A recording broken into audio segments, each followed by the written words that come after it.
Welcome to the Back Tube.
Hey everybody, how you doing?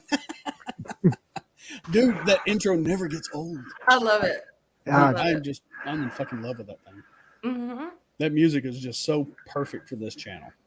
My only problem with it is just as I'm getting ready to rock out, it stops. Yeah, That's the way I am with the outro. So good. Well, real quick, let's say hi to everybody. Hello, Jester. Hello. Hey, Chester. Yo, Maximus, how you doing? Hi, Armin. Hi, y'all. Ghost, what's up, brother? Miss Apollomy, how you doing? Simmy. Scott, the Vactubi versus Westbrook, how you doing, brother? Good to see you. Harry, nice to see you. Christy. Hope games are going well today for you. And I believe that's it. Yeah, that is it. All right. Just a small knit group on a Saturday afternoon, drinking and talking. October. I love it. My favorite month. month. Yes. Yes. Yes, It definitely. is. Best month of the year. Yep, Mhm. best month of the year that goes the fastest. Oh, I yes, know. Shep, don't say that. I don't want to hear Pisses that. me It's off. true, but I don't want to hear it. Yeah. Yeah, it does. My daughter texted me today and she's like, "Did you hear Rob Zombie redid the Monsters?" With like 1,000 exclamation points. I'm Mhm. like, yes, I did. She's like, yay. Yeah, does Herman screw his wife or does Grandpa? What? In every movie, Rob Zombie's wife gets screwed by somebody. Oh, I thought you said does Herman's wife, like No. Lily. And I'm like, Oh, no. that's what I said. I don't want Unless to she see plays it. Lily. Oh, Unless she God. plays Lily. I think she And does. yeah, she can bang by everybody. Just one banging by She's like Herman his personal is bang enough. bus. Oh, God. Blech. I know, right? I've got my apprehensions about it. I hope he honors the source material without getting too freaky. I'd like to see Tim Burton do something with the Munsters, but I like That would Tim be good. Burton's, you know. That would be a better mix, I think. Yeah, it matches to me better than Then, Helena Bonham Carter would be Lily and Johnny Depp would be Herman. Although, you know, Because they're in Johnny every Depp, movie he does. They are. He might I'm just be saying that. Grandpa. He might could maybe get away with Grandpa. but Oh, Johnny I could don't definitely see do him as Grandpa. Herman. I Oh, guess, definitely. but Grandpa, yeah. Yeah, I can't really see him as Herman. I mean, I know he's a bit of a chameleon and he really does adapt well in almost all of his roles, but yeah, I can't see Johnny Depp as Herman.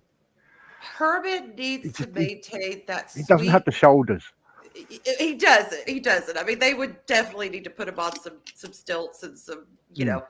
But Herman, to me, and this is what I've always been irritated by any kind of remakes with the Munsters, particularly. I don't know if y'all saw Mockingbird Lane when they tried to reboot it, where Eddie Izzard played Grandpa, and the guy from Sliders, the dude from Sliders, played Herman, and Portia.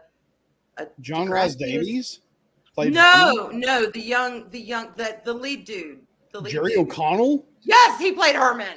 No. He played freaking Herman. Oh, Oh, shit, I yes, gotta look look this this up. up. Look it I up. mean, Oh, Eddie Izzard, I it can was- definitely see as the grandpa though. That's It was not a bad completely casting. different take. It was a much darker take. It was a much, he didn't look like Herman per se. It was, he had been pieced together by Grandpa, and it was very dark, and it was an interesting take. But the thing that irritates me is all of them change Herman. Herman was like the straight-laced, big, lovable, all-American guy. It was an all-American family, and that gets lost. They weren't the Addams family. They were the all-American family that Who just just looked happened to be different. monsters. Yeah. Yeah, they just happened to be monsters, and that was the shtick of it. That was the thing of it. But yeah, and it never took off. They did the pilot, and they released the pilot, but it never got off the ground. And I could kind of see why. It would be interesting if it was its own thing, but because it was the Munsters, it was like, yeah, it was dark. It was dark. That's like, he looks more like a grown-up Eddie Munster. Mm-hmm. Yeah. It was, and Portia de Grazio, Ellen DeGeneres' wife. I don't know. Portia de Rossi. Yeah, Degrassi. The She pretty played one. Lily, but she looked beautiful as Lily, but she wasn't Lily. It was more of a Morticia interpretation of Lily. And I don't know. I would love to see a wholesome remake of the Munsters with a little twist. Yeah. That would be kind of cool, but Throw a strike. if frogs had wings, they would bump their asses when they fly. I mean, it's just not going to happen. So, Right. Yeah. And looking at that photo, I see why it did not take off. No, it didn't. It was. Yeah. It wasn't clever enough, and it was too dark. If it was very clever and dark, I think it would have. People would. But it was too Addams Family-esque in that What regard. they should have done is made that the Munsters' neighbors who were trying to emulate the Munsters. And that'd be That would have been interesting. made more sense.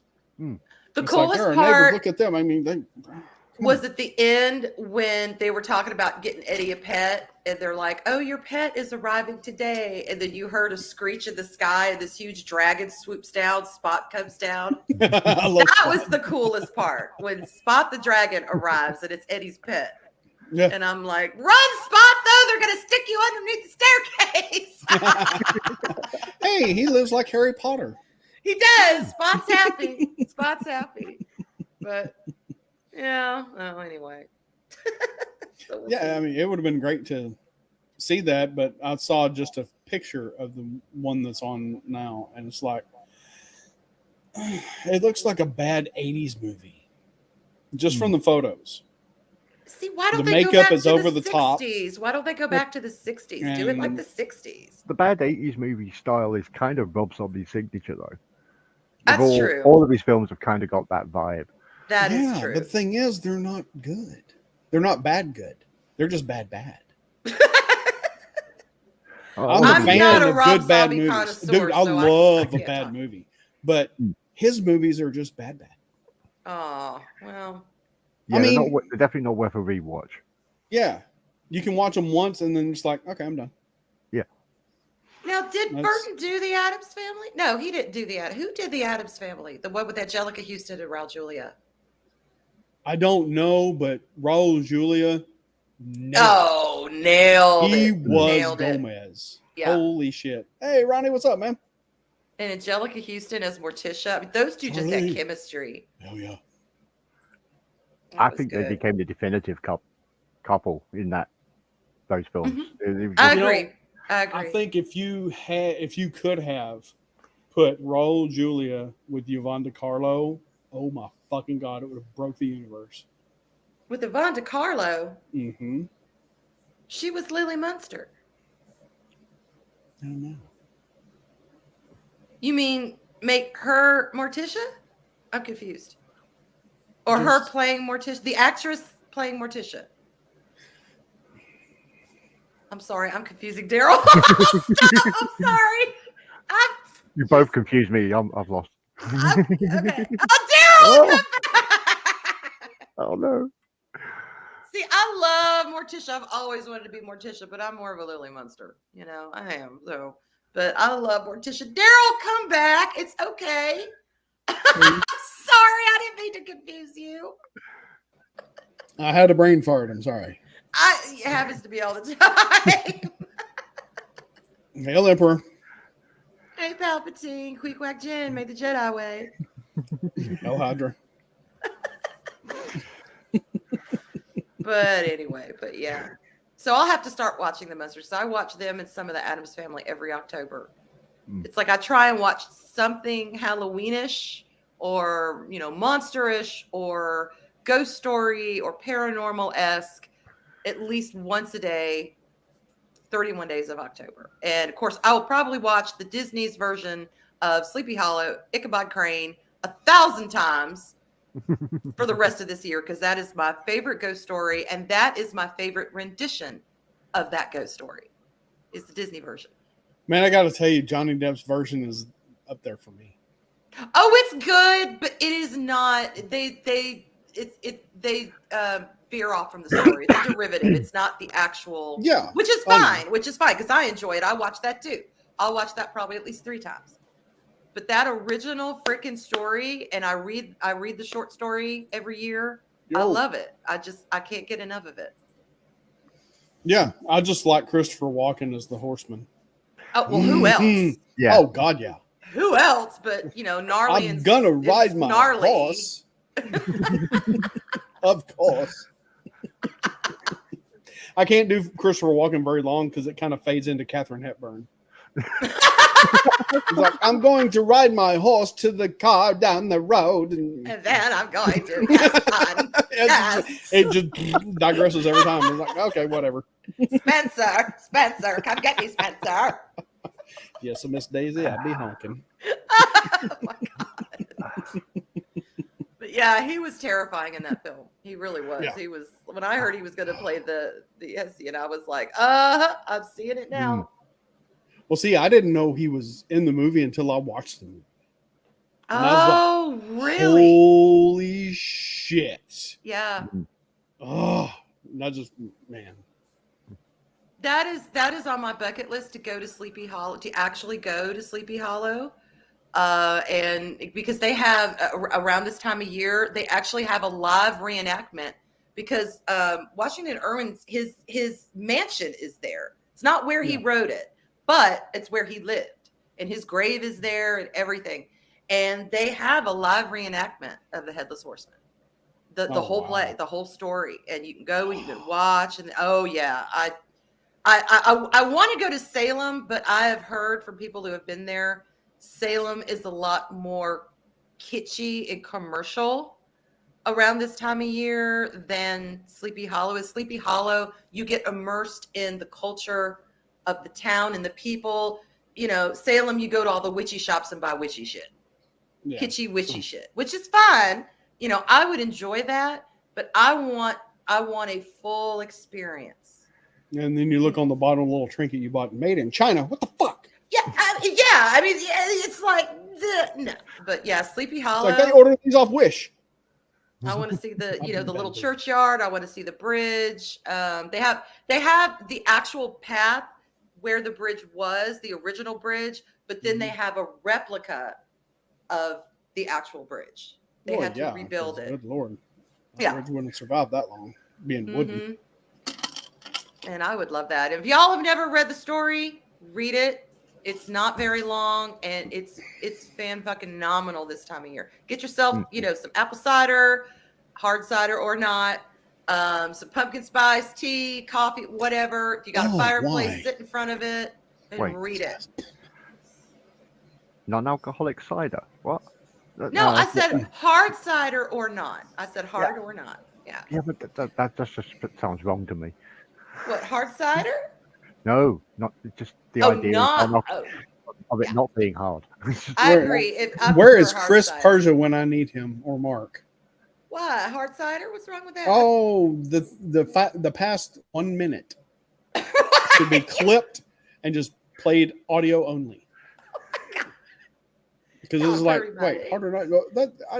Hard or not? Hard cider or not? What? Yo, you've been around me for a year and you're still surprised? Come on now. No, it's an absolute treasure. You are a walking gold mine of Oh content. my God. Stop it. Get grifted. Yeah. Get grifted, y'all. Get grifted. I got grifted by Pat Steven. Get grifted. Hell yeah. He needs to put that on a t-shirt. He really does. Oh yeah, definitely. And then he could pay me royalties for it. Yeah, I'm sure that would go over like a lead balloon. Hey, Brady, you shit. It's my channel. I'll put it on there if I want. Wait, where's it? Anyway.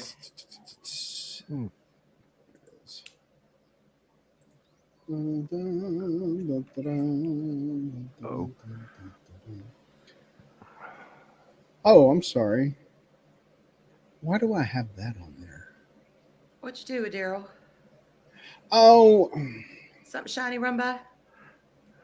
yeah. I was looking on my other channel I'm broadcasting to right now. And I was like, I know I had a couple of videos. We had the spooky talk Mm-hmm. that, funny enough, I'm wearing this exact same shirt. You're consistent. Nice. Yeah, 11 months apart, and I'm wearing the same shirt. No,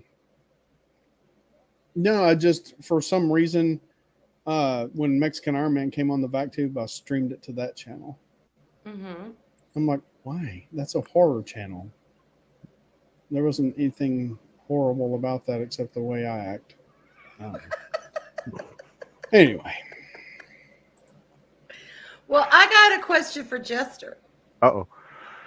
Why is October your favorite month? You mentioned it in the green room. It was your favorite month. Why?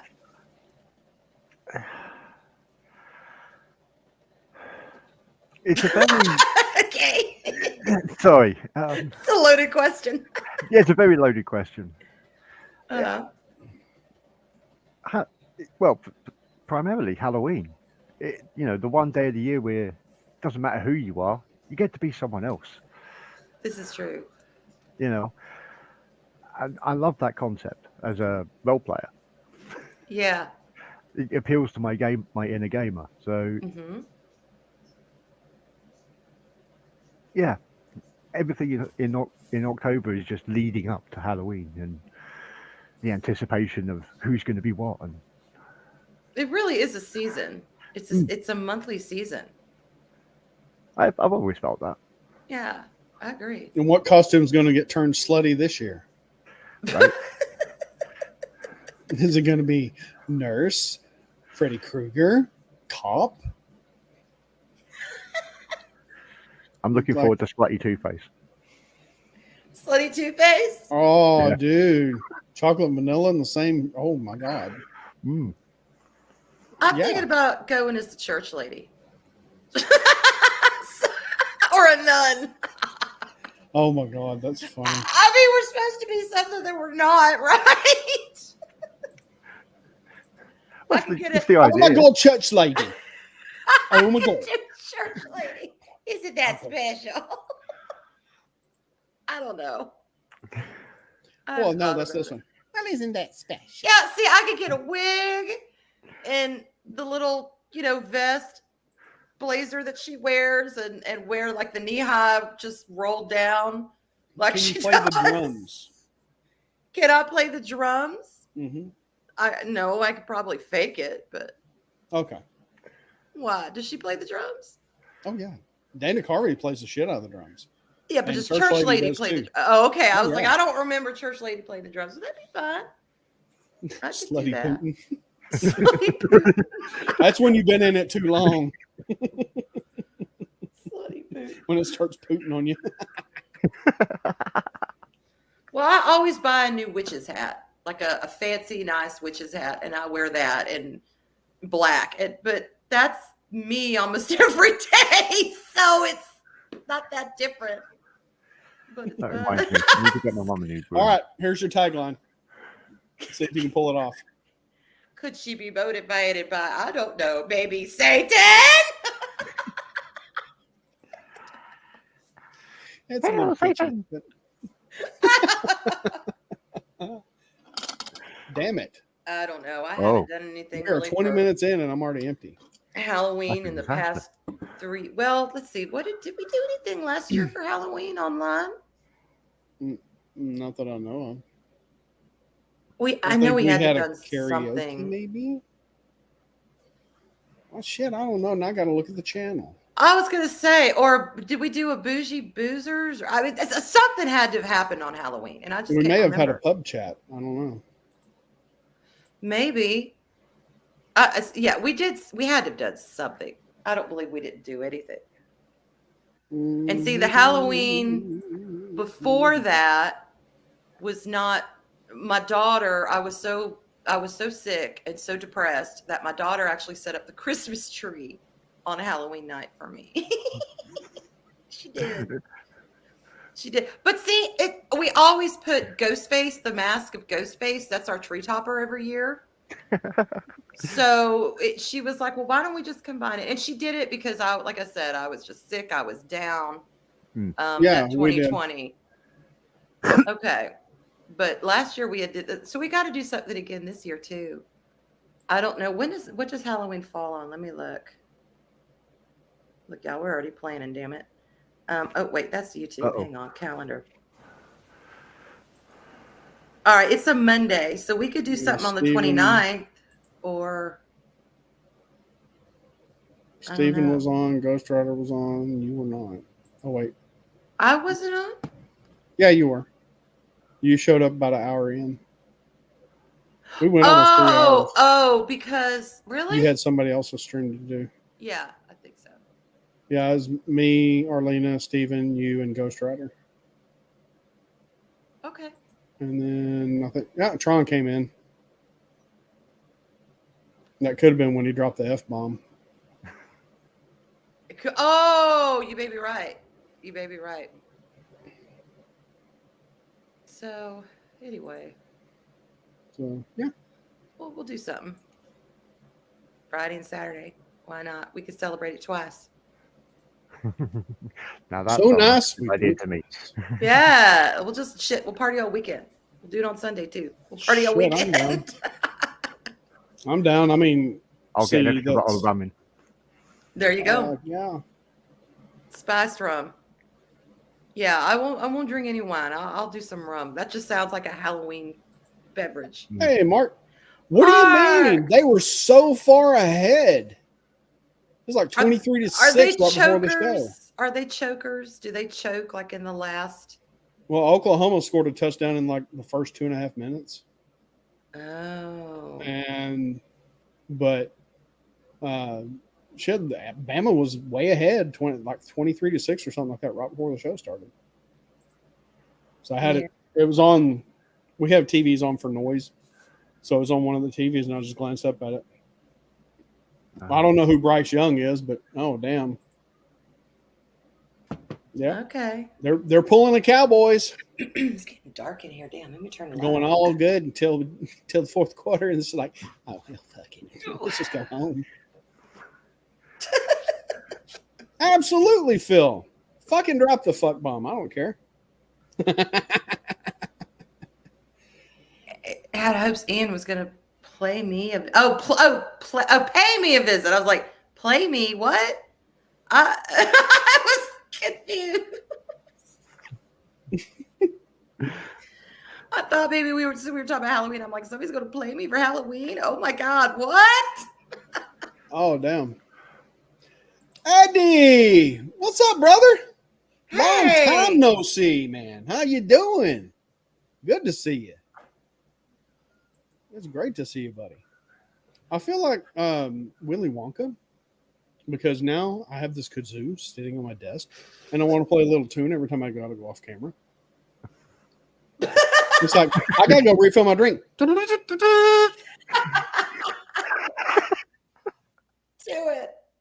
Do Oh, it. God, it is kazoo. Oh well. nothing wrong with a kazoo. Nothing wrong with a kazoo at all. No, kazoo is it's one of those instruments where do you take it seriously? Do you not take it seriously? Do you what the hell do you do with a kazoo? I mean, it's even the name of it, kazoo. I think inherently it's a musical instrument that has embraced its comedic value.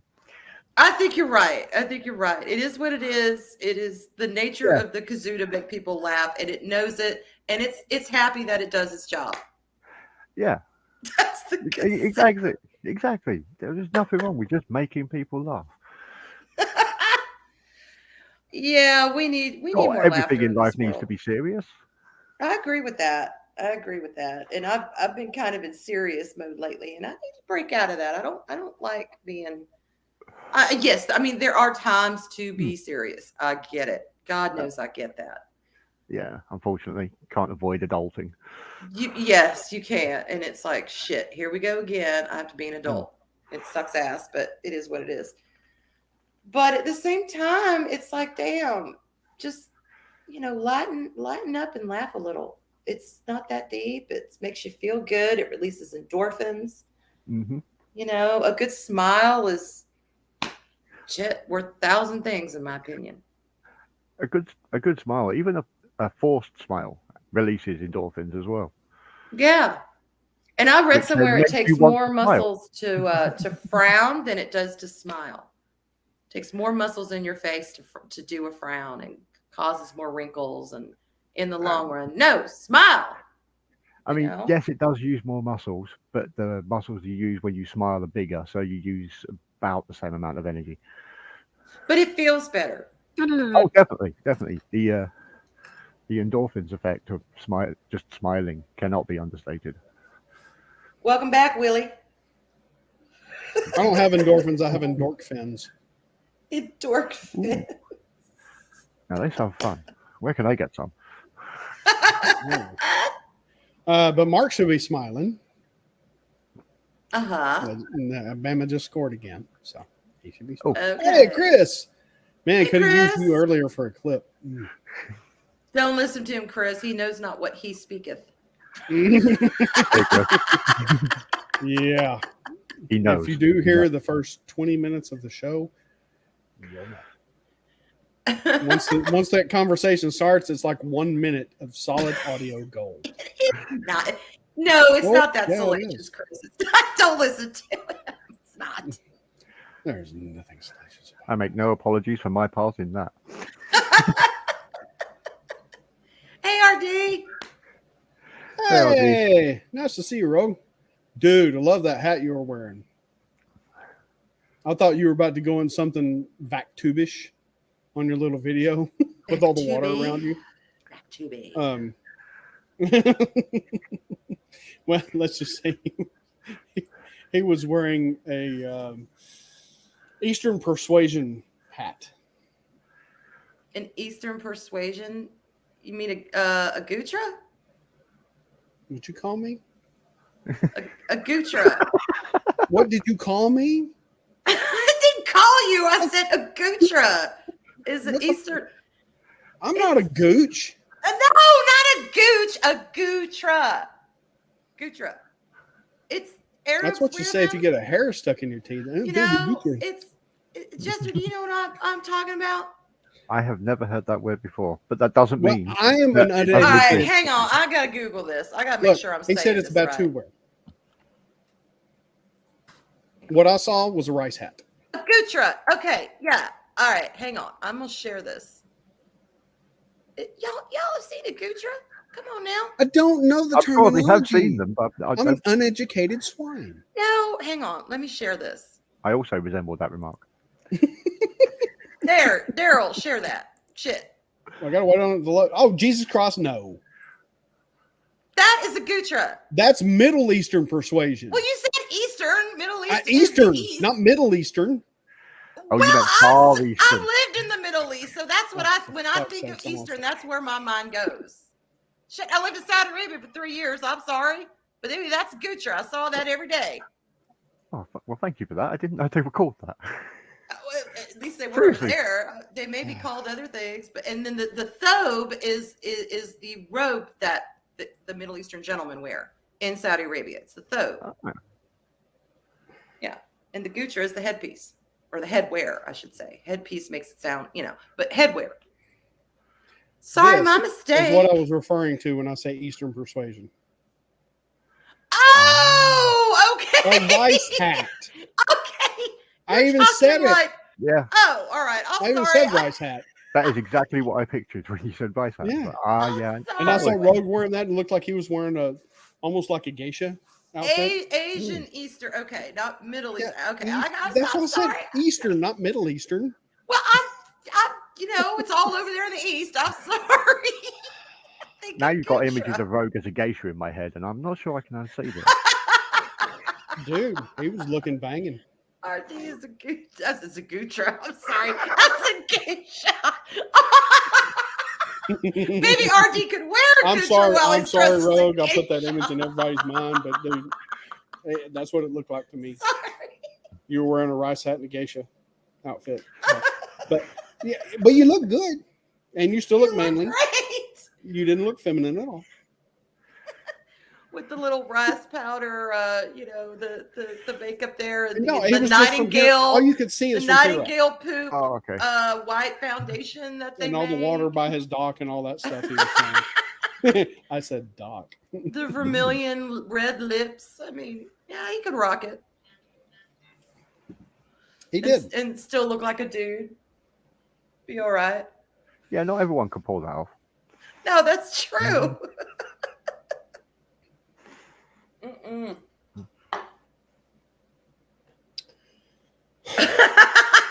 Well, see, lots of Why you gotta throw a wrench in there, Chris? What the fuck? because he is a wrench.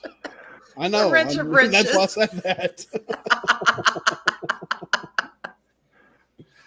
I feel like I should God. answer that question as I'm from England. There you go, Jester. No. You are qualified to answer that. We're the Western weasels.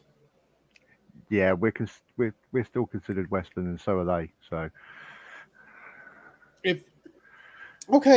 Then if you're considered Western and Asia, or not Asia, but China and all that stuff is considered East, so the Middle East is the center of the world. That's Yeah, what they pretty much. say. Yeah. That's the That sounds birthplace like- of civilization. Some people claim that that is legit the birthplace of civilization. That's where man sprung up from.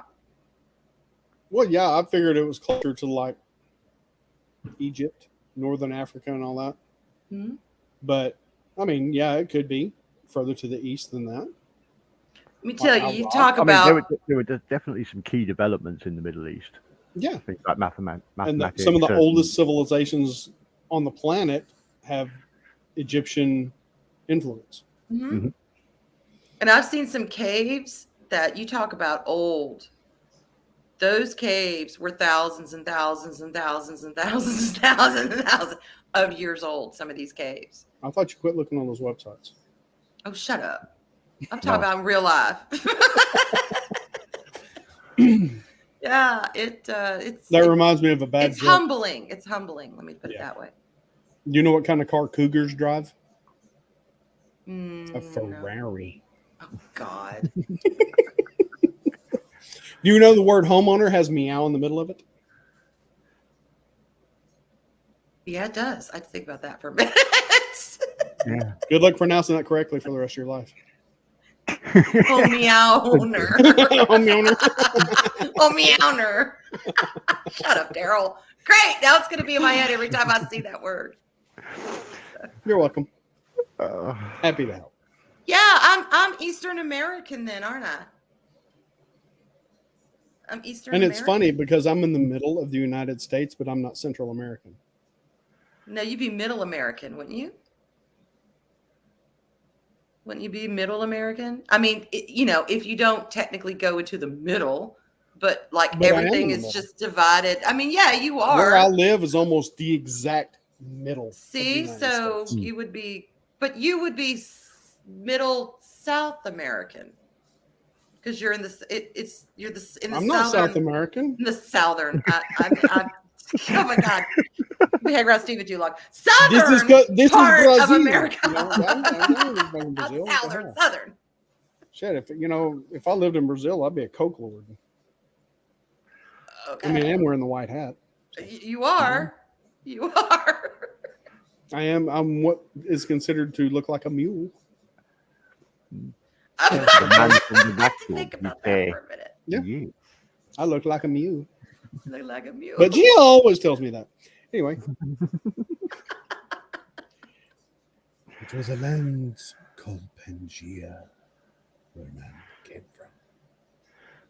Sorry, I just had to say it like that. That was nice. That was nice. Yeah, Southern American. Okay, so Middle Southern yeah, American. dude.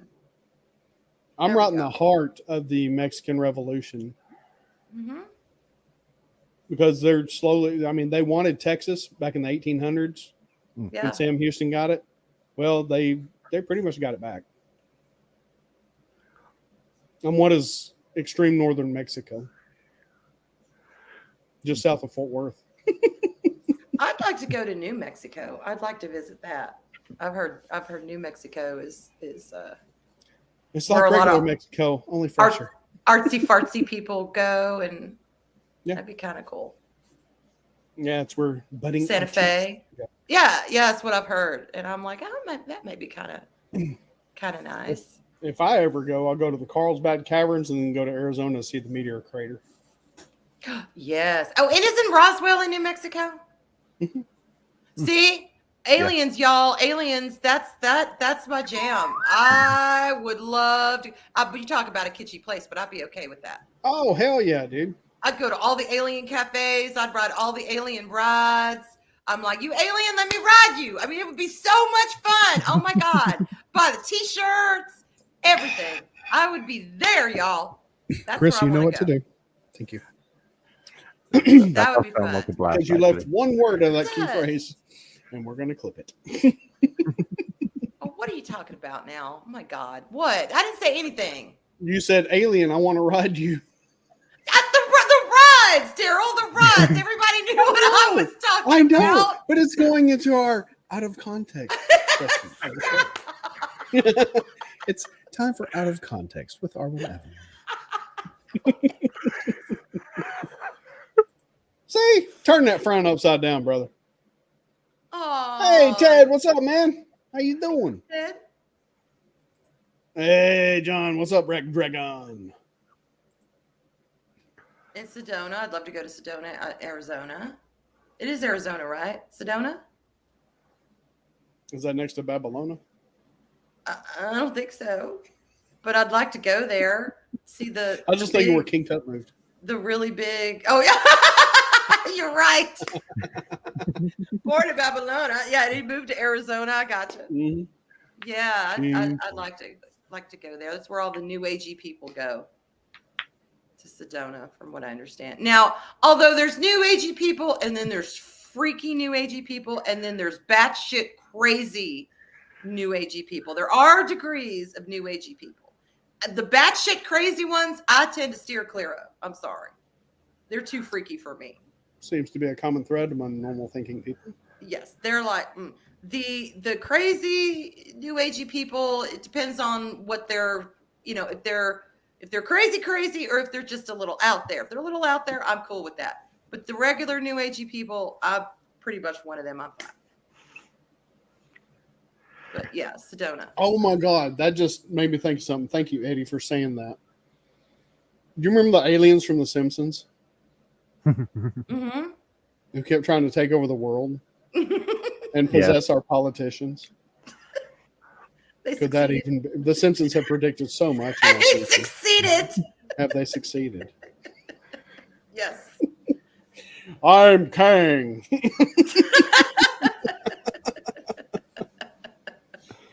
Oh, God.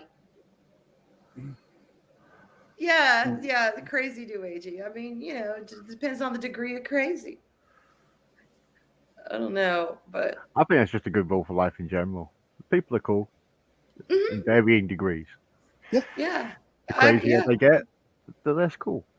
If they're crazy fun, that's okay. If they're crazy, like,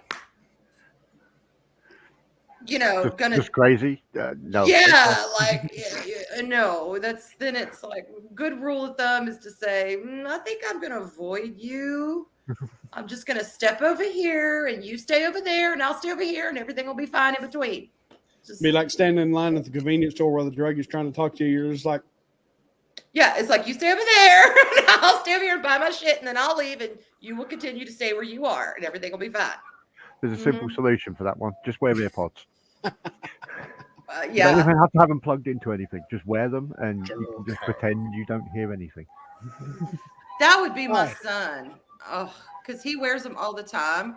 And when I pick him up from work and we're coming home and I'm talking, because I like to talk. And I've been seeing him, how's your day, blah, blah, blah. And then I'll get on a subject and I'll talk. And I think he's listening to me. He's not.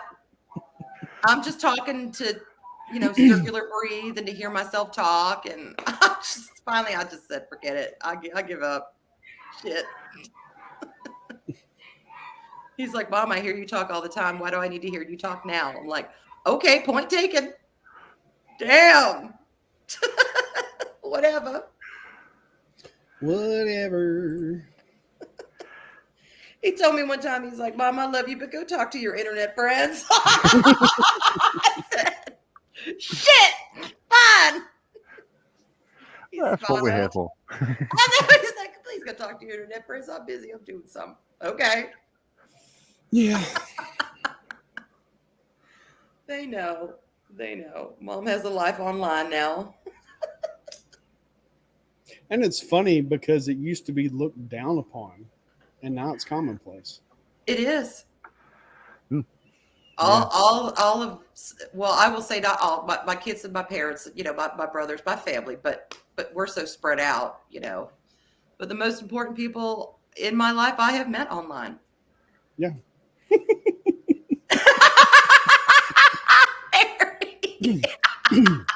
I saw nothing. I said nothing.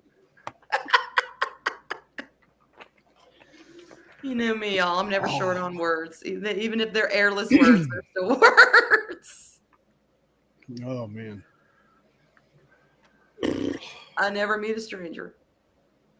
Yeah, it's like No, you said, definitely not. it's like some of the most important people in my life are now my online friends. Yeah. Or actually my online family. Yeah. And Because I have just a close knit of people in my real life, in my offline life. physical life. Yeah. That I'm like around that and stuff life. like that. But yeah, in my digital life, and it's going to be, we're going to meet here in a few weeks. So. Because I won't lie. I mean, when I turn off the computer at night and I go do my thing, sometimes I get lonely. Yeah. I get lonely because y'all are all here. And it's like, well, shit, Yeah. I'm by myself again. My son's off doing his thing. My daughter's living in Indiana. My parents are doing their thing. My brother's out in Washington State doing their thing. Yeah. And I'm like, I feel alone. And I don't like to feel alone. I know I need to. I felt alone for a year and a half. That shit sucked ass. I never want to go back there again. That same thing happens in the quote unquote real world as well. Yeah. Among regular people. You just happen to live on their own now. Yeah. You get that feeling of, I want to go and be sociable, but everyone's gone to bed. Oh, yeah, exactly. Either they're streaming, they've gone to bed, they're doing something, and then when you get the different time zones involved. Oh, tell me about it. Then it's really complicated, and it's like shit. Mhm. Yeah, So, when you're yeah. trying to stream at a time that's compatible with all your friends in all the different time zones, it's like, I Mhm. don't want to stay up that fucking late. Well, it's like with Shield Maidens, we've got Starry-Eyed Girl and Louise Sparrow. They're both in the UK. So Arlena and I had to make sure that the time that we could stream was okay for when they could stream, because they're 5 hours ahead of us. And we worked it Oh, out. no. But yeah, you got to take things like that into consideration. No shit, Eddie. Hell yeah, buddy. Hell yeah. When are you going up? That's cool, man. Oh, and Mary, I will. She might be streaming and no one's on. Yeah, dude. Same, Ted. And it's like Yeah. I'll be just the dogs will wake me up, and it's like I'm awake Hmm. while they're outside doing their thing, and it's like throw on YouTube and see who's streaming. Or usually Yeah. I just watch a pre-recorded video by somebody, another one of somebody else I'm sub to. Hmm. But if somebody's live streaming, like if Steven's running a late night, it's like click. Yep, exactly. But yeah, Mary, I will do that. I've been sleeping a little better, but my God, there was like 2 or 3 weeks there where it was almost every night I had insomnia. Mm-hmm. And I'm laying there staring at the ceiling going, shit, I want to sleep. But the more I wanted to sleep, the more my brain would stay awake. And finally I'd get up and I hate that. I hate getting up in the middle of the night just because I can't sleep. It drives me nuts. Yeah. So, but I've been doing a little better with that. Well, Carol's got a question for you, Jester. Well, I've always wanted to go to the States. It's just at the moment I don't have a passport, and they're a little bit tricky to get hold of in the UK. Oh, that sucks. Plus, I kind of need a sugar mama or a sugar daddy. I'm open to either to help pay my way. I'm broke. All right, y'all, we're putting out the call: sugar daddy or sugar mama for Jester to get him a passport. All right. Somebody Here get first, hold I'll of go back Az. Somebody get hold of Az since he lives near him. Yeah, See if Az will sponsor a trip to the States. I gotta get mine done too. I've got it. Jester got it in Sim the trip to works, the United States, sponsored by Az. but there you go. Where you got her Az around your necklace or around your neck, like Flavor Flav wears a clock. I'll do it. Picture I'll of do it. Az's head. Big ol' ass face. Yeah, Az face. Ass face.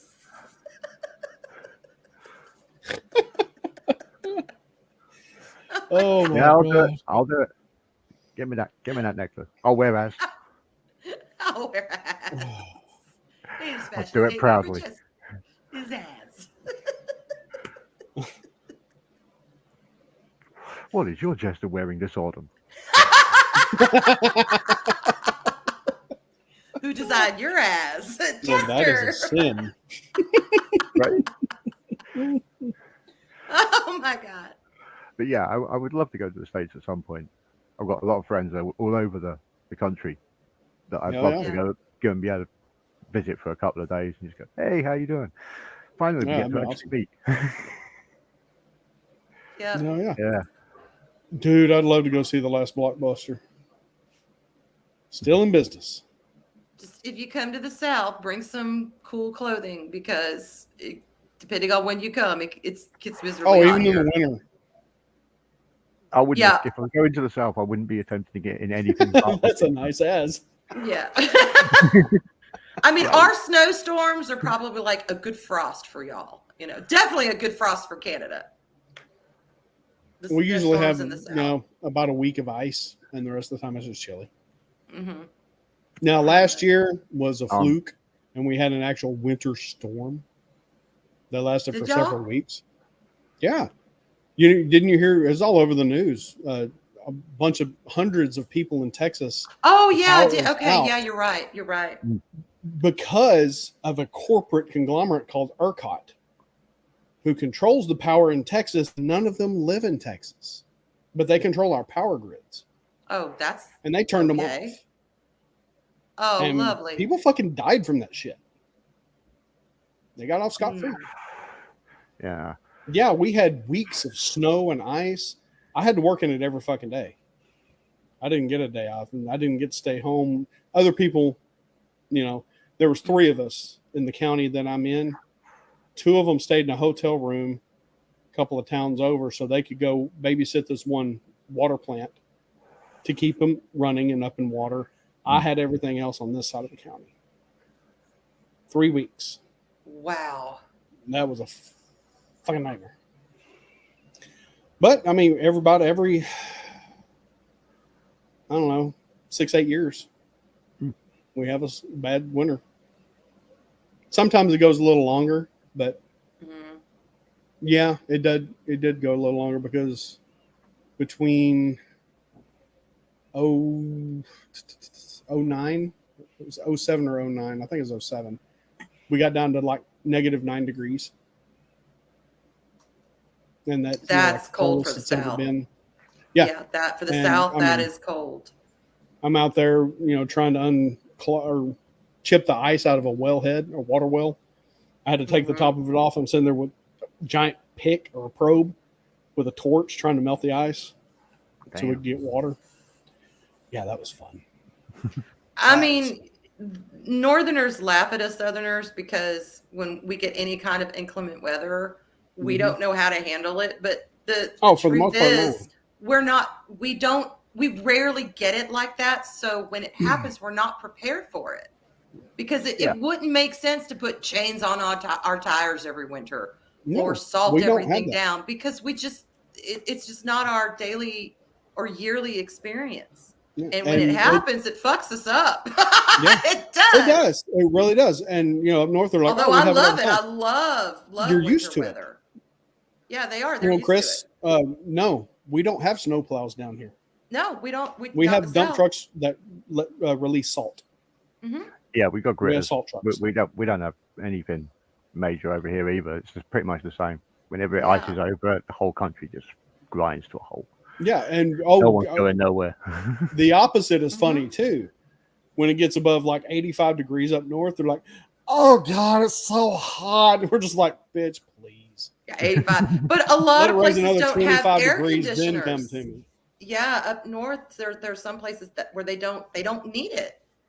It's unnecessary. Like when I moved to England, I lived in England for a while. I was so surprised that there were no air conditioners, but then I saw why. Oh, they're starting to get necessary now.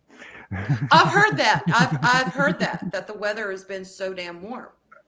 But yeah, just here in the South, when you get a house or an apartment or a trailer or anything, that shit usually comes with central AC, and if it doesn't, it comes with a window unit. You have to have air conditioning in the South. You will not survive a summer comfortably without it. You just won't. But yes, I Chris, like we're 4 like London, seasons. I want 4 full-fledged seasons. That's what I crave. Except we are hot and no rain. And Texas is even hotter, I think, than Georgia. Now, Georgia gets hot, but... However, we're not dry. It makes no sense. No. We run average 70% humidity year-round. Yeah. We're not dry either. And when it's 110 degrees outside and it's 7% humidity, fuck me, dude. You're drenched. Feels like the sun is just going, what's up, dude? Yeah, the humidity sucks. It's insufferable, man. It is insufferable. Yeah, it is. Yeah, it's the humidity. That's a killer. Yes. Pacific Northwest is more like London because you're closer to the same latitude or longitude. Both my brothers live not in Seattle, but in that area, and they have a lot of the rain, a lot of precipitation. And see, I love rain. I got used to it living out in England. I love it. Hell yeah, Ted. You damn right. True that. We use snow shovels down here for hay. For shoveling hay. That makes sense. Yeah, I can see that. So that's the only reason we have snow shovels in Texas is for hay. But man, last year we used them for snow. First time. And you can always tell when the weather is shifting between summer and autumn because you've got your air conditioning running like it normally does when it gets really, really cold in your house at night, like super cold. when that air's Yes. running, but it's cooler outside, then that's how you can tell the weather is starting to shift. Yep. Is when you get when it goes super from summer cold. to fall, and then from Mhm. winter to spring. Yeah. You're running your heater in the morning, your air conditioner in the afternoon. Uh-huh. That's true. And then sometimes at night. At night. Oh. You run the heater at night. Sorry, It's Mayhem. got I'd say bipolar earlier- weather. I was going to thank you for being here and saying, "Hey, I did not mean to ignore it, because yes, there's usually more of us here, and I meant to do that. But if you've watched us, you know that I get distracted, and if Arlena's not here, I'm missing shit. So I am sorry. I even missed Zach out saying howdy, y'all. Oh, hang on. Let me try something. What are you trying? All right, I help keep you on track. Okay, I forgot I could do that. You still have I'm- power? I do. I still have You power. have I'm power. sitting here You reading the have chat power, too. Evelyn. So here we go. Here, let's do another one. Hey, look, there's a squirrel. Yeah, exactly. I'll help keep you on track. Hey, and it's funny, Ted, because you talked about it so much. I thought you still lived here until I think it was about 6 months ago. Until you mentioned something about where you're living now. I was like, oh, okay. Or no, I think I'd said we need to meet up and have a beer sometime. I do, Chris. Yeah. And now that she's rediscovered it, fuck me. I cannot. It's like when Arlena gets click happy. I can't do shit. I'm just got to sit here and just do this I just keep your hands Sit on here it. and twiddle Just my smack, thumbs. smack, smack. Keep your hands away. We'll do it. We got it. because we'll click the same comment at the same time and it'll just flash real quick and go away. Didn't we do that when Loki came in one time and y'all clicked him in, I clicked him in, and we were clicking him in and out? Uh-huh. It was like, what the hell? Oh, yeah. But again, Mayhem, I'm sorry for missing your comment. Thank you for being here. And yeah, chat more often. Like to get to know you. Especially right. that way I can kind of make up for ignoring you. I'm sorry. We don't bite. I am sorry. Yeah. Sometimes. And if I stay packed too long, I catch fire. Just like hay. Just like, Mm-hmm. well, Yeah. y'all tell me. Okay, since we were talking in the back room, and it is October, and it is the witchy season, do y'all have any personal paranormal stories that you're comfortable sharing? Shelling. I was gonna say shelling. Sharing. Go ahead, Jester. No, I was just going to say I really wish I did, but I don't. Hey, Mac. I have never had any sort of encounter like that. I've always been slightly envious of those that have. Well, some of them have not been pleasant. But Mhm.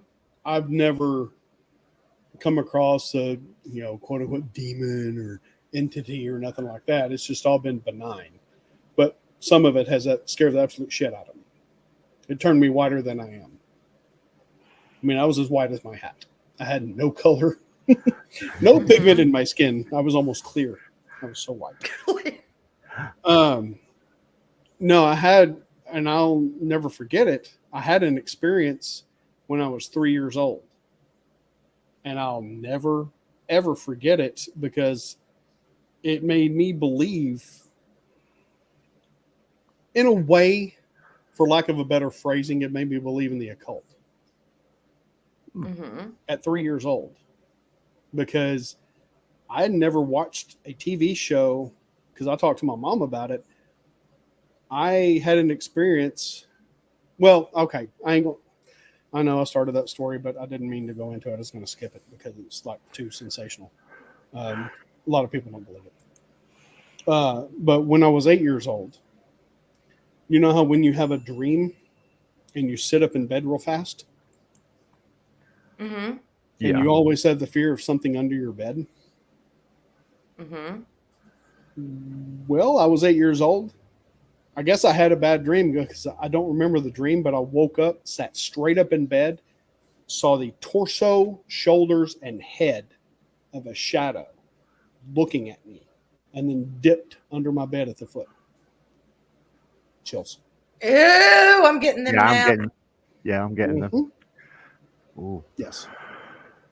What did you do? That was my first, well, my second experience. I didn't move. I covered up and I did not move, but I didn't close my eyes again either. I was like, as long as my eyes are open, it can't get me. And I believed that, and nothing got me. Though, you know how when you feel something's looking at you? Yes. I had that. Yes. Uh-huh. I know The that rest of feeling. that, I had it. It was sitting there fucking watching Oh, me. oh God, I gotta sleep alone tonight. But Oh, shit. awesome one. There's a thought. Oh, No, oh my God.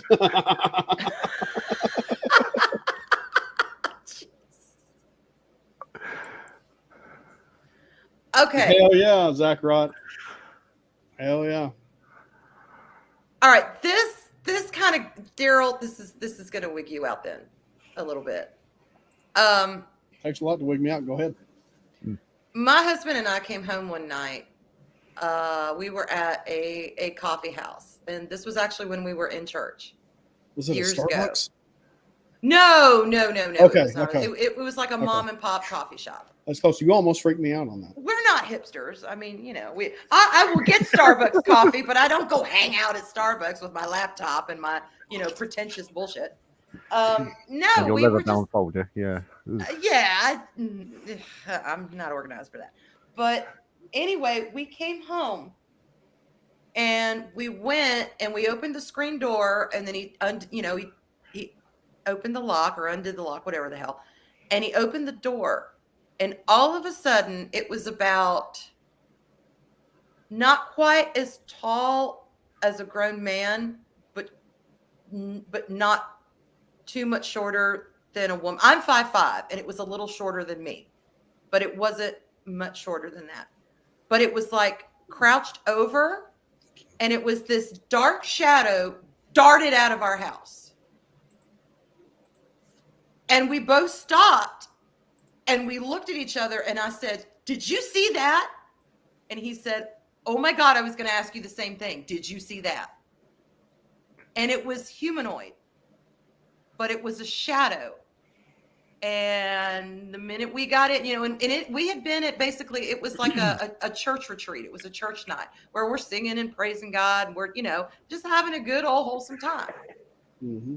And the minute we opened that door and went to step inside, that thing shot out of our front door like crazy. And it was tangible and real enough that we could have reached out and touched it, and we both saw it. Oh, wow. And there was nothing in that coffee but coffee, y'all. It was just regular coffee. But yeah, it was a dark shadow, and it was like a humanoid of smoke is what it looked like. Hey, what's up, Roaring? Hey, Valiant. How you doing? Good to see you, brother. But I'm gonna share something with y'all that I shared with Daryl and Jester backstage. I got another one after you get done. Okay, this was about 2-3 months after my husband had passed away. And I kind of lived in his office for a while because that was where he spent most of his time, and that's where I was most comfortable. If it had a bed in there, I would have slept in it. But I was sitting there and I was watching something. I may have been a cat video on YouTube. Who the hell knows? And I heard someone come down the stairs, or not down the stairs. I'm sorry, down the hallway. And my son's room is directly across from the office. So I'll hear him, you know, stomp, stomp, stomp down the hallway. And he has a very, very heavy walk. And, you know, I usually hear him, I don't even have to look. I'll hear him open his bedroom door and go in and close it and do his business. Well, I heard footsteps come down the hallway, and I just assumed I was going to hear my son's door open and he was going to go in his room. Well, after the footsteps came down the hall, I heard in the office doorway, as clear as a bell, my husband's voice go, "Hey, baby." And I looked up, my head snapped up, and I looked, and I expected to see him standing there. I was more surprised not seeing him standing there because his voice was so clear and so concise, and that was it. There was nothing there. And I've had people say, oh, well, you were just grieving, or you were in a fog, yes, I was all those things, but that was real. That shit was real. It was unexpected. It wasn't like I was sitting there, mooning, wanting to hear his voice, thinking about it. It just, that's what it was. And, he died in this house. So I don't know. I mean, you make of it what you will. I was not my imagination. It was an external sensation. It was not in my mind. It was not in my head. I actually heard him say that. So I don't know. I mean, when it comes to the paranormal, I'm one of those who wants to believe. I don't know how much I believe, but I want to believe, if that makes any sense. It completely does, because I feel the same way. There's so much out there, Mhm. so many anecdotal stories, and some of them go back many hundreds of years. It's Yeah. been such a consistent thing throughout human history. To not think there is something beyond what we know feels a bit arrogant. Yeah, I mean, very much so. Yeah. You know, that's why I'm a bit envious of people like yourselves who've had experiences, because you've kind of had some proof. Might not be anything you can prove to anyone else, but you've had some personal proof. Yeah. I mean, I don't care if anyone believes it or not. I know it happened. Yeah, exactly. Nothing will ever change my mind about that. My childhood experiences. I had another one where I actually saw one. Oh. Full detail, full color. It was back in 06. Yeah, I think it was 06. I was still with my ex-wife at the time. And she had a computer desk in the bedroom, and I'm asleep, and she's sitting there playing on her computer.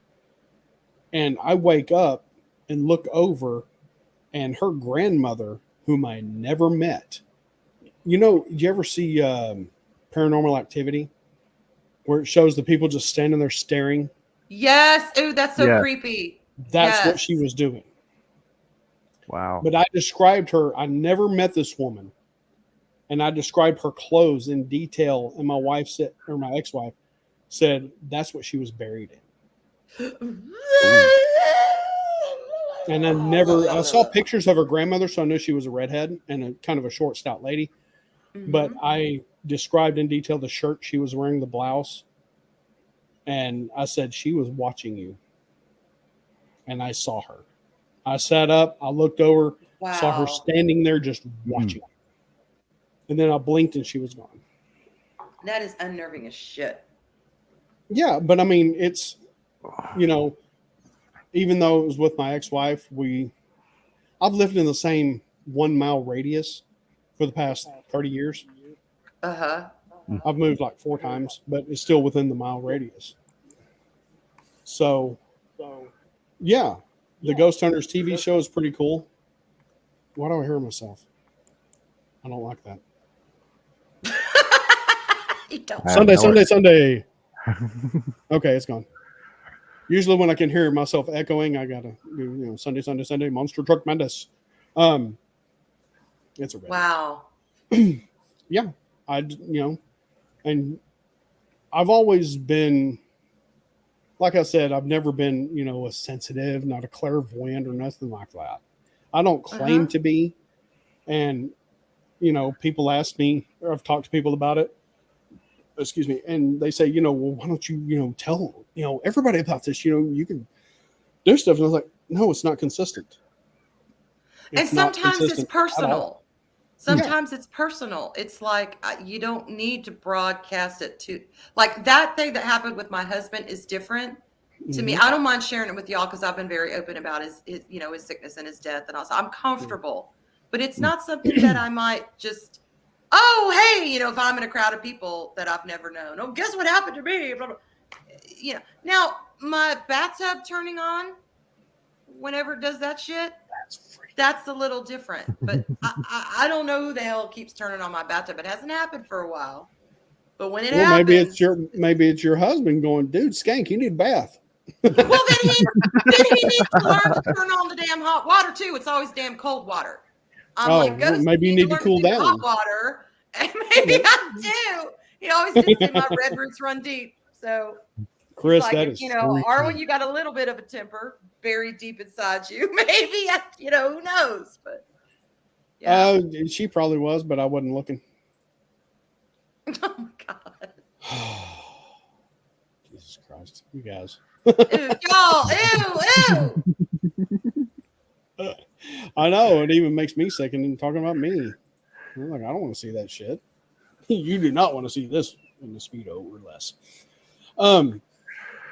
No, it's funny. Last year, as a matter of fact, this time, I was cooking supper in the kitchen, and my wife was in the back side of the house farting around. I think she was cleaning the bathroom or something while I was cooking supper.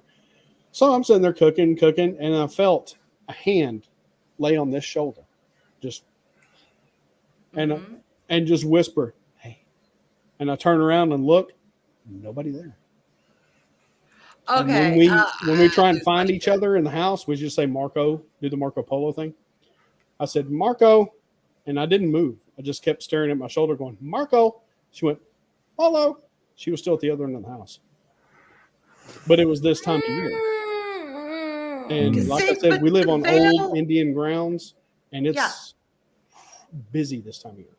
But there's something about this time of the year now. Again, whether you believe in pagan tendencies or not, but there's there's belief that the veil between the natural world and the supernatural world is thinnest, and it comes to basically a fruition on between October 30th and November 2nd. Mm-hmm. And that's the pagan Samhain celebration and Sabbath feast of Samhain is kind of where we get our modern day Halloween, but they are two different things.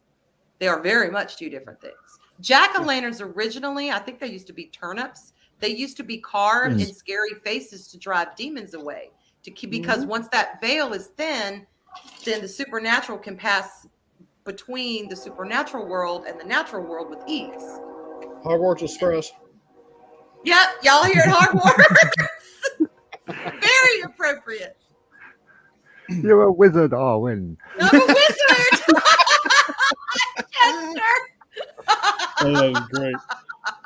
Oh, I'll my take goodness. it. I'll take it. Yeah, I mean, whether it be, you call it harvest time, you call it reap, whatever you want to call it. I call it reap. I don't know why, I just always have. And then I read it in the book that he called it reap too. And I was like, oh, cool. Stephen King. Yeah. It's also modern Tower day City. witches. It's like it's the new year. They Yes. don't go. I mean, yes, of course, wherever you're at, if you're a modern witch, you will you'll go by your country's calendar. And in the West, New Year's Eve is of course December 31st. New Year's Day is blah blah. But I'm talking a spiritual New Year. How you doing, JP? New Year's Eve is Samhain. It's that time of year. Yeah. Woke up in the basement watching TV and went to go upstairs. Heard my folks call me in a dark furnace room. Call. Oh bet. man! Yeah, Bet. yeah, I had to run too. Wow. Yeah, I don't do dark furnace rooms. I'm That's sorry. cool. As long as it's not, the Exorcist theme or something like that. You're a wizard, Harry. Now I do have one more. Now I did not directly experience these paranormal activities because I was only one. So if I did, I don't remember. But my mother and my brother did. I had 3 brothers at the time, and my youngest brother, who is 3.5 years older than me, he did. We were living out in Carroll City, and I don't know if it was California, Nevada. I don't know where the hell Carroll City was. I'd have to look it up. But I was about 1. We lived there for a very brief time. And my mom said it was this old house, and it had, it had like normal. It was like I think a 60s style home where it's kind of a ranch style. But she said there was this one hallway that led to a bathroom, this long ass hallway that led to, like a communal bathroom. with a Mhm. shower and everything. And she said it always looked dark and creepy in this hallway.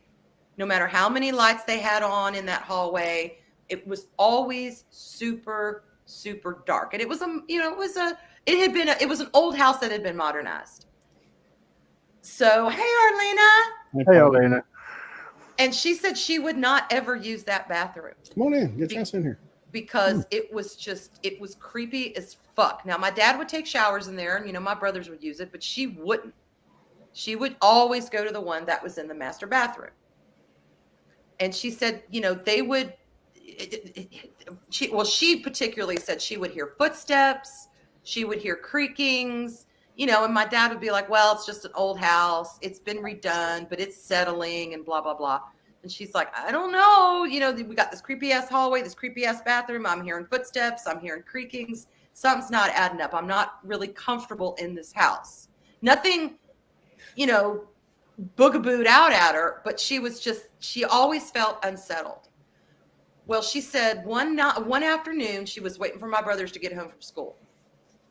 And she would always take a nap about an hour before they got home. Because, with 4 kids, stay-at-home mom, I was a year. My brother, I think he was just in preschool, and then she had 8 years, then the 2 older boys. But we were all we were all under 15. Let's put it that way.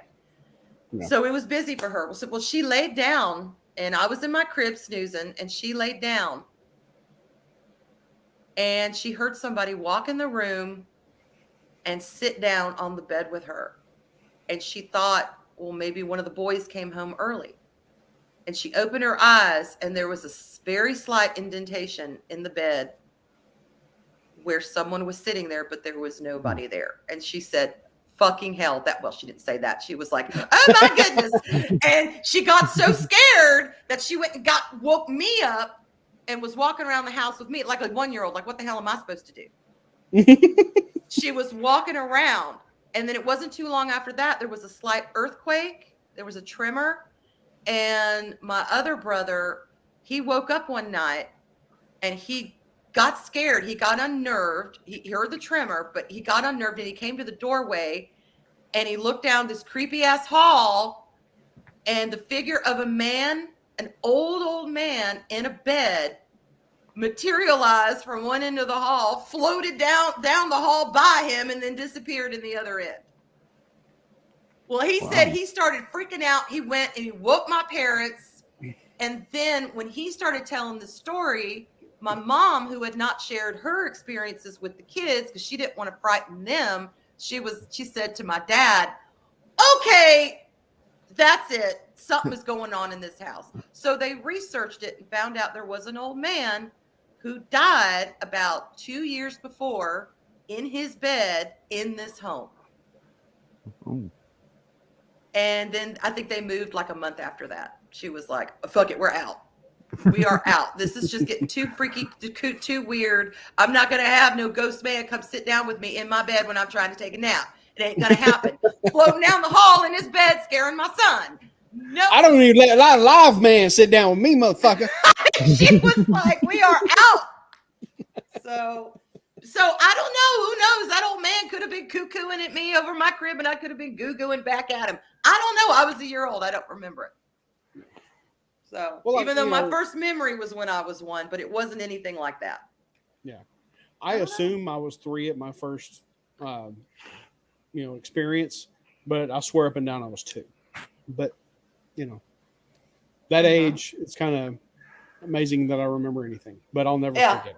I'll tell y'all backstage, but I'm not going to say it here because it's too outlandish. Okay, fair enough. But, I've had more experiences. Like I said, I live on old Indian ground, the Caddo Indians. Mm-hmm. So every year at this time, around October through about mid-November, it is super busy here. It's almost like a migration. There are so many that pass through here. Like I was saying backstage, my head stays clogged up. I have a headache all month long. And it's just, you see and hear shit all the time.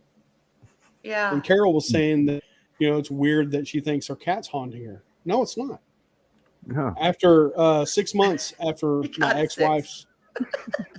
It does explain a lot, doesn't it? Mm. It does. But yeah, one of my ex-wife's cats passed away. So it was like 1993 or 90. No. It was 95 because my son was just about a year old. And about 6 months after that cat died, he used to jump down off the dryer because his food bowl was on the dryer because we had a dog who would love to get in his food bowl no matter where we put it. So Yeah. on the dryer. And when the dryer was running, he'd get up and go to sleep. Ooh, I bet he enjoyed They- that. Oh, God, they do. It's like a car ride for a baby.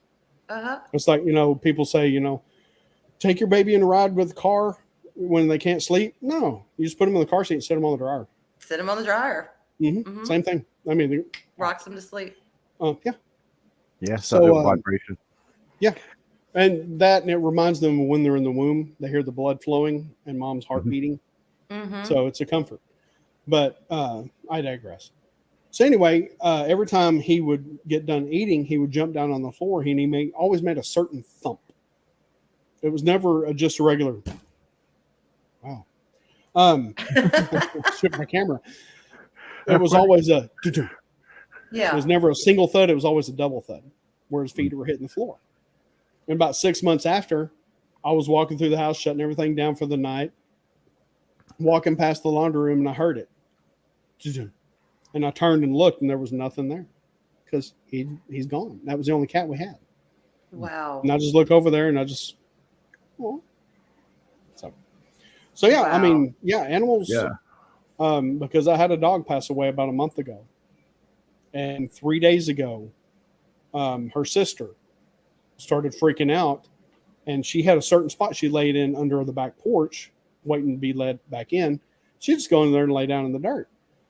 Well, Ford, her sister, kept wanting to go outside, and every time she'd go outside, she'd look in that spot for her sister. Wow. It's been weeks since her Mhm. sister's been gone, but it's just been the past few days. So Yeah. I think, she's seeing her sister. Mm-hmm. Thank you, Sis. Yeah. Yeah. Start sleeping on top of the dryer. Oh, man. Or 6, you can get those, what the hell are they? Those white noise apps. They actually have a dryer on there.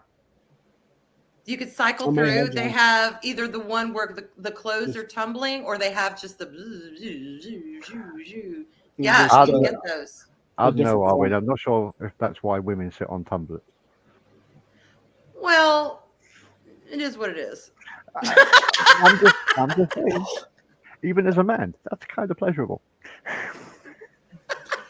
It reminds me of that old beeper commercial back in the 90s. And it just showed some dude sitting on the couch, and all of a sudden you heard the beeper going, reet, reet, reet, reet, and he's sitting there going. Then he pulls it out of his front pocket, calls the number, do it again, puts it back in his pocket. Hey, a vibration's a vibration, right? I mean, Hey. depending on, doesn't matter where you get it. Mm-hmm. Gotta love those good vibrations. Yes, you do. Absolutely. Mhm. The Beach Boys are not wrong. They're No, not they're wrong. not. But yeah, I mean, I still have experiences here and there, bumps and bangs and shit being knocked over and where there's no animals. Yeah. Yeah. And it's like things that shouldn't have fallen over that do. It's like, what the hell, man? I mean, okay, stuff like that's pretty easy to debunk around here with 1,000 fucking cats. But every now and then something happens that or a noise will happen that gets their attention. And when the cats are all chilled out and you're sitting there, and then you hear something knock over in the living room and all the cats look up and they're like, what the hell was that? And it's none of them because they're all in the room with you. Yeah. Makes you go, ooh. Yeah, when you have one animal looking up at a spot on the ceiling, tilting their head, you don't really think much of it. When you got 6 of them looking at the same spot, doing the same motion. Yes. That's when you're like, okay, something's there. I will get freaked out if my cats start acting abnormally that way. Like if they're honed in, like you said, if it's not just one, but 10 are honed in on something down the hall, and they're all like, and it's not a bug because you go and look and you don't see anything, and you move in front of them and you're looking, where the hell are you looking? You turn around and they're paying no attention to you, and they all have that look on their face, not like, oh, it's something fun like a laser, or look, it's a little bug, but it's more like, what the hell are we looking at, Mom? Then it's like, what do y'all see? And no explanation for it. Yeah. So animals are watch your animals, y'all. Watch your animals. Oh, yeah. That's why I have them. Definitely. Because not only can they tell you when something's there that you can't see, they're an early warning system. Yes, they are. For when something's about to happen. Yeah. And see, And they're good I protection. believe that there are two kinds, if you will, hauntings, for lack of a better word. Experiences maybe is a better word. There are residual, what I believe residual activities, whether it's an actual presence that's just going through the motions of whatever it was that they were going through, that they're not really intelligent, or if it's just the house has an energy, an imprint of a person left behind. Because have you ever gone in a house where you've either you've gotten really good vibes, or right away you've gotten really negative vibes, and it's like, shit, I'm not comfortable here, and it's got nothing to do with the people, it's got nothing to do with what's on TV, it's just something you can't explain, kind of sets your teeth on edge. Yeah, that could be just an imprint of generations of people living there, and maybe some of those people not so nice. But I also believe what I call, or what I've heard call, I didn't name it, but what I've heard call intelligent hauntings, where they are aware of themselves and there is activity, interaction between you and them, whether they say anything to you or not, but they are aware of you and you are aware of them. And whether the presence is malignant or benevolent, that's for you to find out. But yeah, I think there's two kinds of that. But I don't know. I mean, that's all theory. It's all conjecture. It's all opinion. It's, that's why it's paranormal, because it can't be quantified. It can't be measured scientifically like we think things can. Although there are instruments that claim, they can capture voices and although the radio thing, I don't necessarily buy into. The spirit box where it's the radio frequency way, and they're going through there's too much room for error. And let's face it, when you believe in something, you can make anything seem like what you want it to seem like. So I don't know about those. Even some EVPs I've heard are extremely clear. But others where the ghost investigators tell you what they think it's saying, and it just so happens to go with what they want it to be. I don't know about that. Yeah, I've definitely I don't buy that seen shit. some very sketchy EVP evidence. But there is some, but like you said, there is some of it that is extremely compelling. It's like, they haven't even said what they think it is, and I can tell you what that says. Yeah, there's stuff that's clearly fake and stuff that's clearly, what the fuck did I just see? Right. What did I just see? And even the investigators are like, we really have no explanation for this. Yeah. And that's why I liked Ghost Hunters, because they would go in and they would try and debunk and look for a scientific, reasonable explanation first. You're talking about TAPS? Yes, TAPS. Yeah, love those guys. They would try and do that first, and they would approach it from a logical point of view. But then there were times, when they were stumped and they're like, there was also times that it was proven that they made that happen. Like TAPS? What? Yeah. There was some of their stuff that was staged. Yes, there was some of their stuff that was staged, and there was a few. But I think one thing maybe one bad actor who was responsible for it all. Yeah, I can't remember who was, but one of the producers of the show actually made him do it. just because there was nothing Why? happening. So they had to make something happen for the show. No, It was the that's not Stanley what we Hotel want. where the table jumped and moved while they were sitting at it, That's but the no, camera was we, at such a bad angle. But one of them, it was proven that one of their foot moved the table. They oh, but they didn't set out to fake it, did they? no, I mean, well, that's suspect. But anyway, Okay. one of the ones they did not fake was when they were down. I think it was in Louisiana at a place that. I agree, Carol. I agree. Oh yeah, and that the chick that always went at everything. God, she aggravated me so much. I just wanted to drown her. Anyway, Oh, go Yeah, ahead, we had Carol. to share Go that ahead. category. yeah, Ghost Adventures. Yeah, that chick was just so annoying. It's like, oh, let's play a game where we put you under the water till the bubble stop. So anyway, one of the ones they did not fake was they went down to a place down, I think it was Louisiana, a hotel, where they were down in the basement and there was this old locker. And they had the thermal camera on the locker because it had a number 2 on it and the 2 was going hot. Just the number was. And they opened the locker and there were shelves in it and it was like really tiny. But when they filmed it with one of the Imager cameras, it had a Confederate soldier and they're kind of sideways doing this. Or he had his head up and then he just bowed his head down like that. And you could tell it was a Confederate uniform.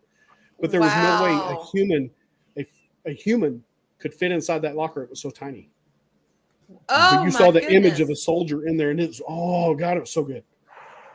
Wow. And here's some more. Oh, Red Sox knows. She's like, oh Yeah. Yeah. That was freaky. It was good. Let me show you this. Basic candle holder made out of glass. That's pretty. Kind of like a disco ball. Sparkly. This was on a mantle, which is 5.5 foot off the ground, right above concrete slab stone. That's at the foot of my fireplace. Cats have no access to that because my TV has been in front of it and we have pictures on both sides. This sat in the middle of the mantle. Okay. 2 days ago, found this upside down on the concrete behind the TV, undamaged. Had it fallen that far and done that, it would have shattered. But it was upside down. There is a chip out of it. But where it sat on the mantle, it was not slid. There's no way it could have. I haven't dusted the mantle. Yeah. So the circle is still there that was around this, and there is no slide marks. I was going to say, if it had slid, you would have seen it in the dust. Yes. Oh! Yeah. Told you, it's busy around here this time of year. And sometimes they like to mess with us. But, you know, it's all benign. There's nothing, nothing bad. So we just accept it. It's like it's kind of like a migration spot. Is the I don't know if it's a way station or what. Between stories.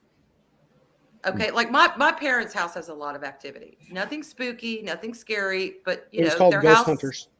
Civil War era. It was on Discovery Channel. Well, shit happens all the time. Well, my dad said about 3 weeks ago, he's got this. Oh, don't get me thinking about that one. That was a damn good movie. It's I don't know why I'm just brave. Oh, and it's an airplane. He has this airplane where the front of the plane is a clock. It's the face of a clock.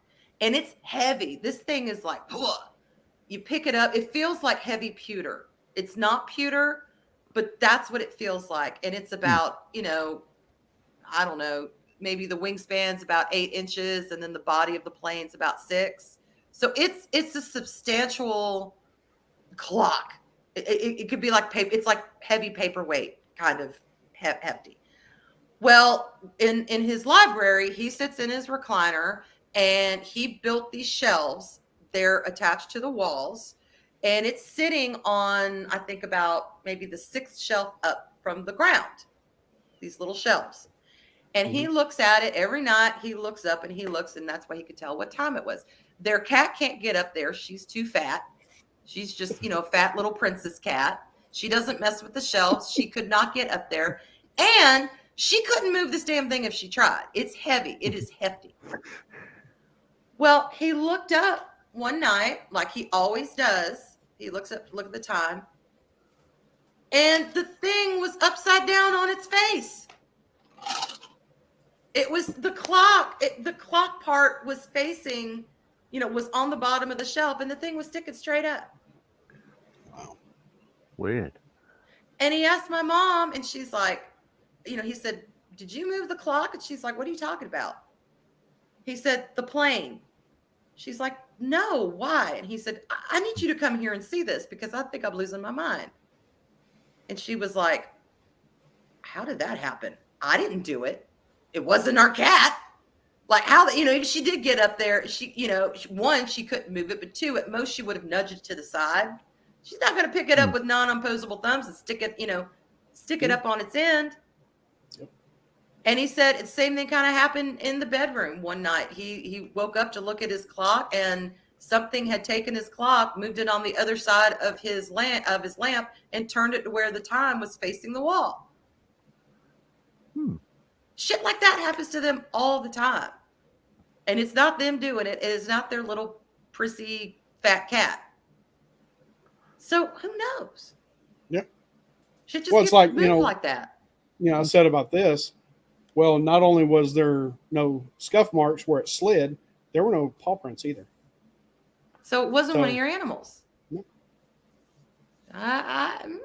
Things that And make the you wife, go, the wife was the one that found it.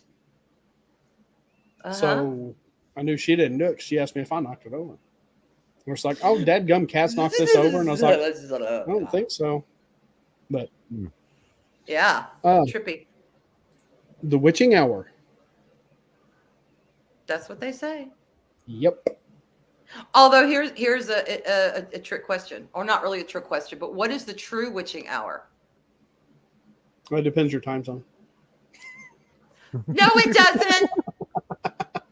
What is the true witching hour? Everybody says it's midnight. Is it midnight? What is it? No. It's between 2 and 3 a.m.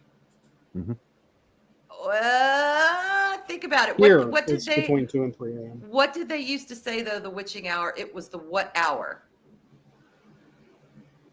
If I remember right, it was 6 p.m. Well, it used to be called The the original 13th hour, which comes after 12 o'clock. 13. 1 o'clock.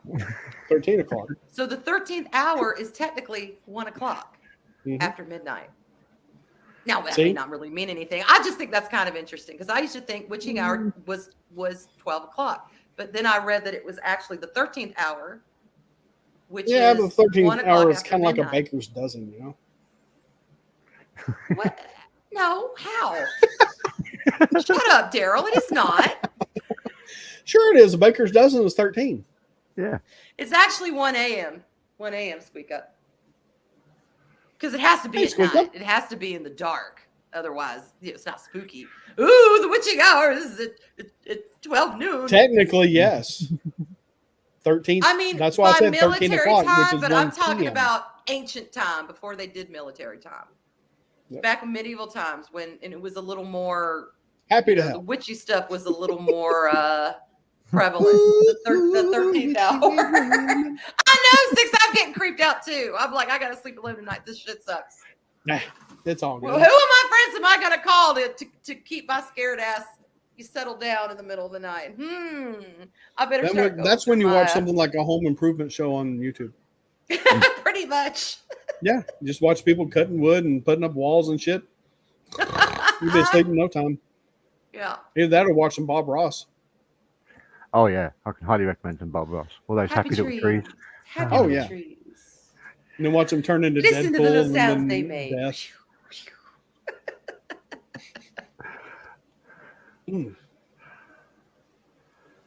Oh yeah, love me some Bob Ross when I can't sleep.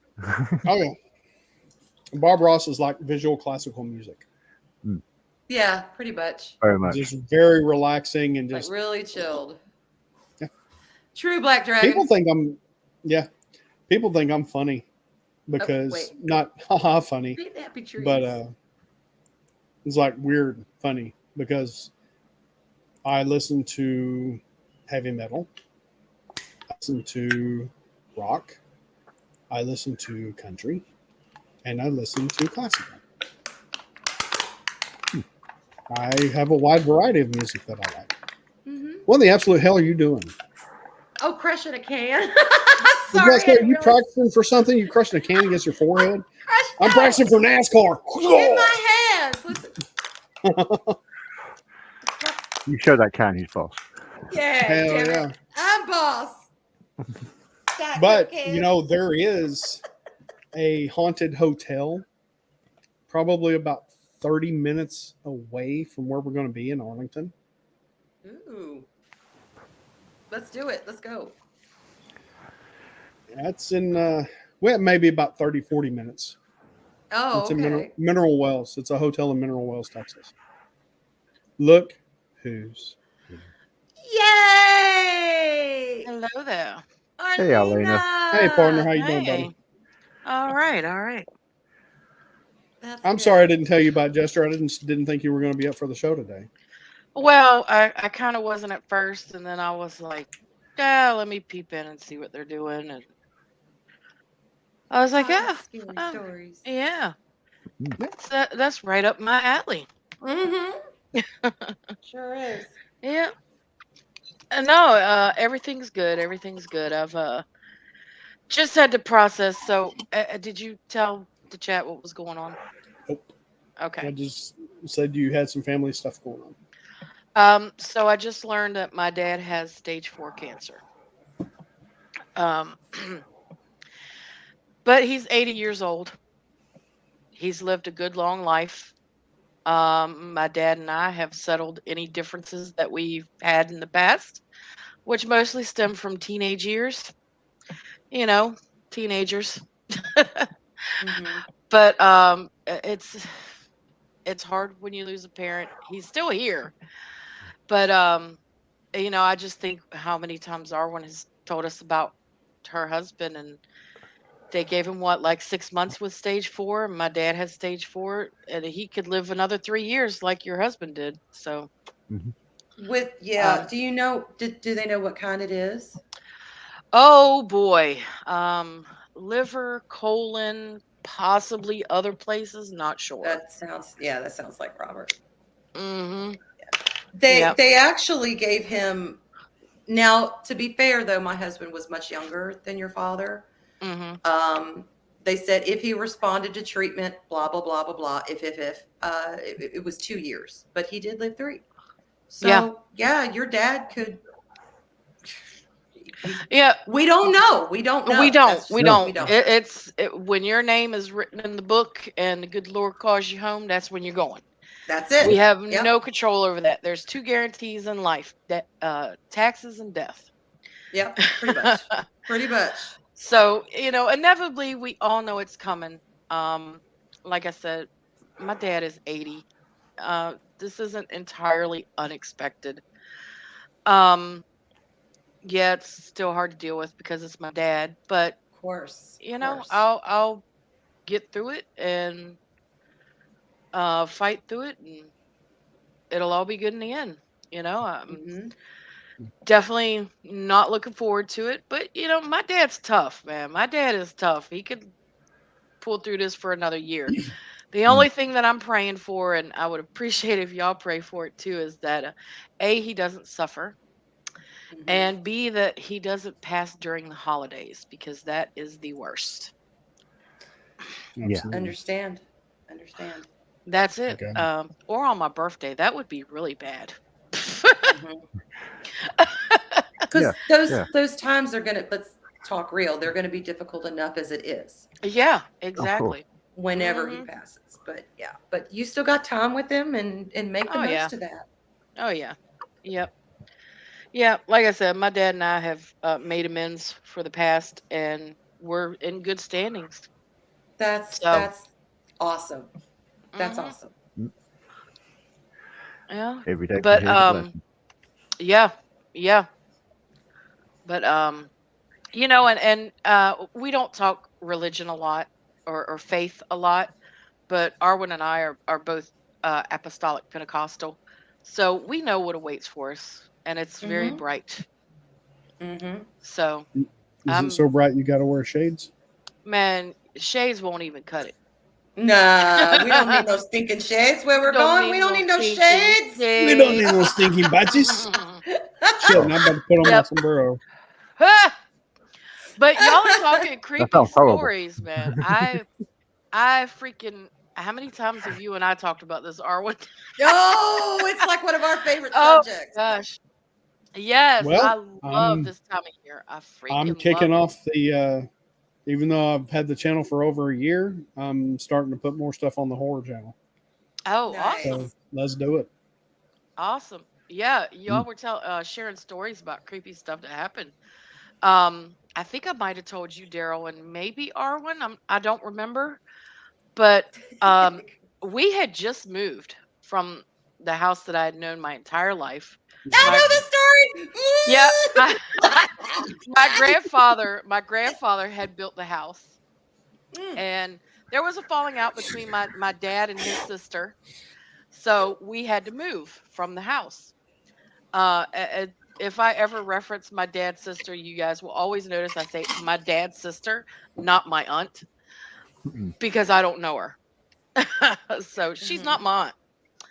But we had just moved into the house. I was like 10, 11 years old. And my bedroom was upstairs. It was a Cape Cod style home built in the 1940s. And the upstairs was all open. Very beautiful house.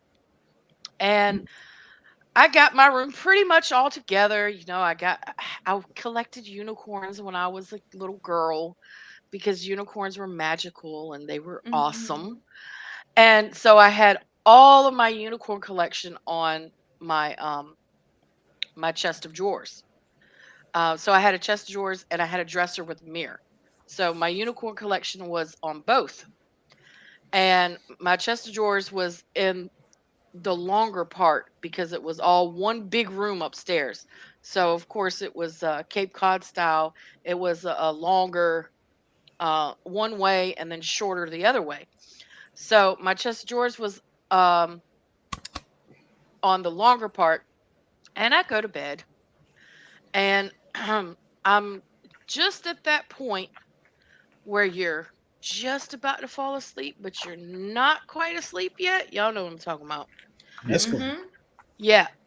And all of a sudden, I hear this crash on the opposite side of the room. I popped up out of my bed. And I was so scared. I'm like, okay, I've got to get up to see what that was, but I'm really scared too. But I get up out of my bed and I turn every light on that I possibly can because I'm like 10 or 11 years old. I'm freaking out. Yeah. And I go across the other side of the room where I heard the crash happen. And there's my little unicorn jewelry box that was sitting on my chest of drawers. And I know it was sitting on my chest of drawers because I used to wear strawberry. I was a tomboy, but I was girly too. Okay. I was more tomboy than girly, but I had strawberry shortcake jewelry. And I always wore my strawberry shortcake ring and necklace. Not always the earrings, but I always kept them in that jewelry box. So I knew it was where it was sitting because I had taken off my ring and my necklace and put it in the jewelry box before bed. And it's all scattered across the floor over there. My jewelry box is broken. I'm all upset and I'm creeped out at the same time. So I go downstairs and my mom and dad are already in the bed.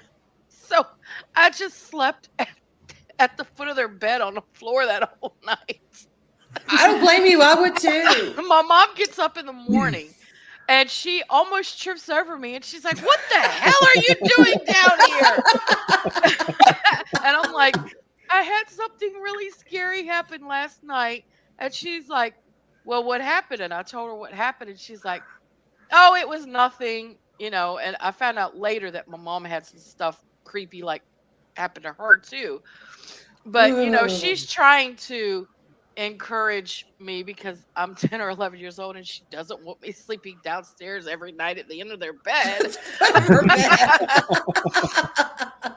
So she's just trying to comfort me and encourage me, and she went upstairs with me, and my dad went upstairs with me because I'm like, Dad's big and strong and he can beat up anybody, so if there's a ghost, my dad's gonna beat up the ghost. Yep. That comfort of the known. Yeah. And so we go up there and we clean it all up, and my mom just is like, well, it could have just been a freak accident. We don't know what happened. Just, if it happens again, come downstairs and wake me up. Don't sleep at the end of the bed. I think my mom was scared that if her and my dad had sex, I'd be down there and hear it. Which would have been more traumatizing than a ghost. I'm not the ghost. Dealing with the ghost. I'm not dealing with that. Yeah. But that was the first experience that I ever had at 10 or 11 years old, and it freaked me out. And like that, just you don't forget stuff like that. You don't forget stuff like that. Right. I've had some creepy things happen to me, and what's really strange is when I turned 16, I was a mother at 16. I was a young mother, but I started this. It's kind of hard to explain because I was tapping into the spiritual world, becoming more faithful, drawing nearer to the Lord, and I had a lot of things open up to me, so to speak. I actually could sense when someone was going to pass away. I would have a very specific dream about that person, and I would have this overwhelming feeling to go see them. And one occurrence, I actually saw that person right before or as they were passing. So it was a little creepy. Yeah. But yeah, I've had very different things, and I've been told that I am sensitive. So when I go, there's been houses that I haven't rented because when you walk into the house, I could feel a not so pleasant presence within the dwelling. And the first thing I always do when I move into an apartment, a house, whatever it is even if it feels good and it feels cleansed, first thing I do is I will sage it, and I will pray as I'm saging, and go through scripture as I'm saging, and that completely cleanses the house. And let me tell you, I've lived in some doozies of houses. I had this one time when I can't tell y'all what we used to call it, but I believe the Sinclair. other word, Sinclair. No, that's terrible. Spitballing, I think the other word for it is knock knock go, where you knock on neighbors' doors and then you run or you ring their doorbell. No, let's just keep moving. Yeah. We had another term for it, but we will not say that. And we call it either. It's not a very nice term, and I was young. I didn't know any better. What the heck? But so we have this, and Arwen knows this story too. We have this super old house in my old neighborhood. It was originally a plantation home because the area was plantation property, and this was the original home. Even more ironic. It was built in It was built in the late 1700s, early 1800s. Very old home, fucking beautiful, gorgeous home. And it happens to be up on a hill. There's a little creek that runs behind it, and a creek. For those of you not used to the Carolina dialogue, we call it a creek. Crick. Yeah, we call it. Y'all do? Okay. I thought it was just a Carolina thing. No, we know. We hear you say y'all, Jester. So I bet we're even those Southern Weird elves as and the well. Rings of Power call it a crick. I don't know. right. I don't know. But Anyway. we're doing the knock knock run, and we're like, oh, let's go, because this house has been for sale for like 2 years at this point. Nobody wants to buy this house, but it's gorgeous, and it's, it's not that expensive. But it was known to be haunted. And of course, we're like 13, 14 years old, so we're brave. That shit don't scare us. So Mhm. we go Yeah. up, we figure we're going to find a way into the house, and we're going to walk around the house because there's always a way in. And we go up to the house and we're walking around, and we happen to look down into the basement because it has those little square windows that you could look down into the basement. And we see a candlelight moving. I'm getting chills just telling y'all this because it freaked me out when it happened. It was just and it was an obvious candlelight. You cannot mistake candlelight. No, it's very No, specific no. kind of Very. Yes. luminescence. Yeah. Yes. A very distinctive flicker to it as well. Yes. Yes. It was just moving around in the basement, and we're like in shock. And then all of a sudden, one of the guys that was with us was like, "Fuck this, I'm out of here." And he takes off, and then we all take off after him. Yeah, we ain't going in that house. Nope. We were so creeped out, and we're like, okay, so that would explain why the house hasn't sold in 2 years. And we know 100% that this house was vacant. We didn't have a homeless issue back then, so it wasn't anybody that was homeless living down there. It was so creepy, and another one that I'll never forget as long as I live. Mm-hmm. That's freaky.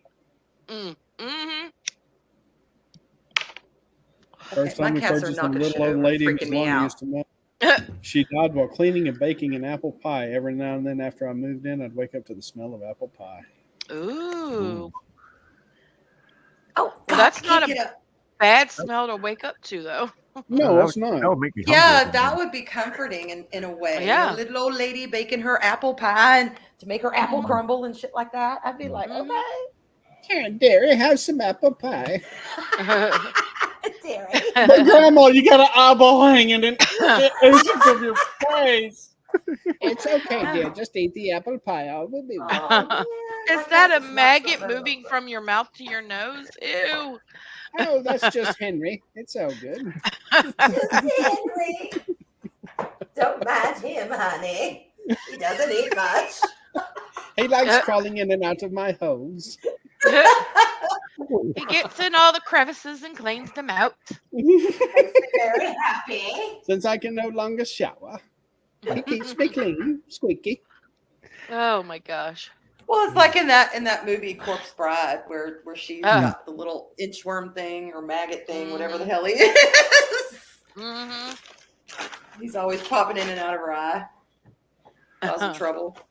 Now I'm not gonna be able to sleep tonight. Oh, thank why you for not? that. Oh my gosh. So okay, I gotta share this with y'all too. This is my kids now, and this is about watching scary movies. So when what the hell is the name of the movie? The Conjuring. Oh, I love that one. Oh, it's such a good movie. When it first came out, my kids were in their early teens. So I watched the movie before, and I did this with any movie. I would watch it before I allowed my kids to watch it because I never let them watch certain things that were inappropriate or sexual content, all that kind of, or if it was too scary or whatever. But my oldest daughter was like 15, maybe 16. My youngest daughter is 2 years younger than her.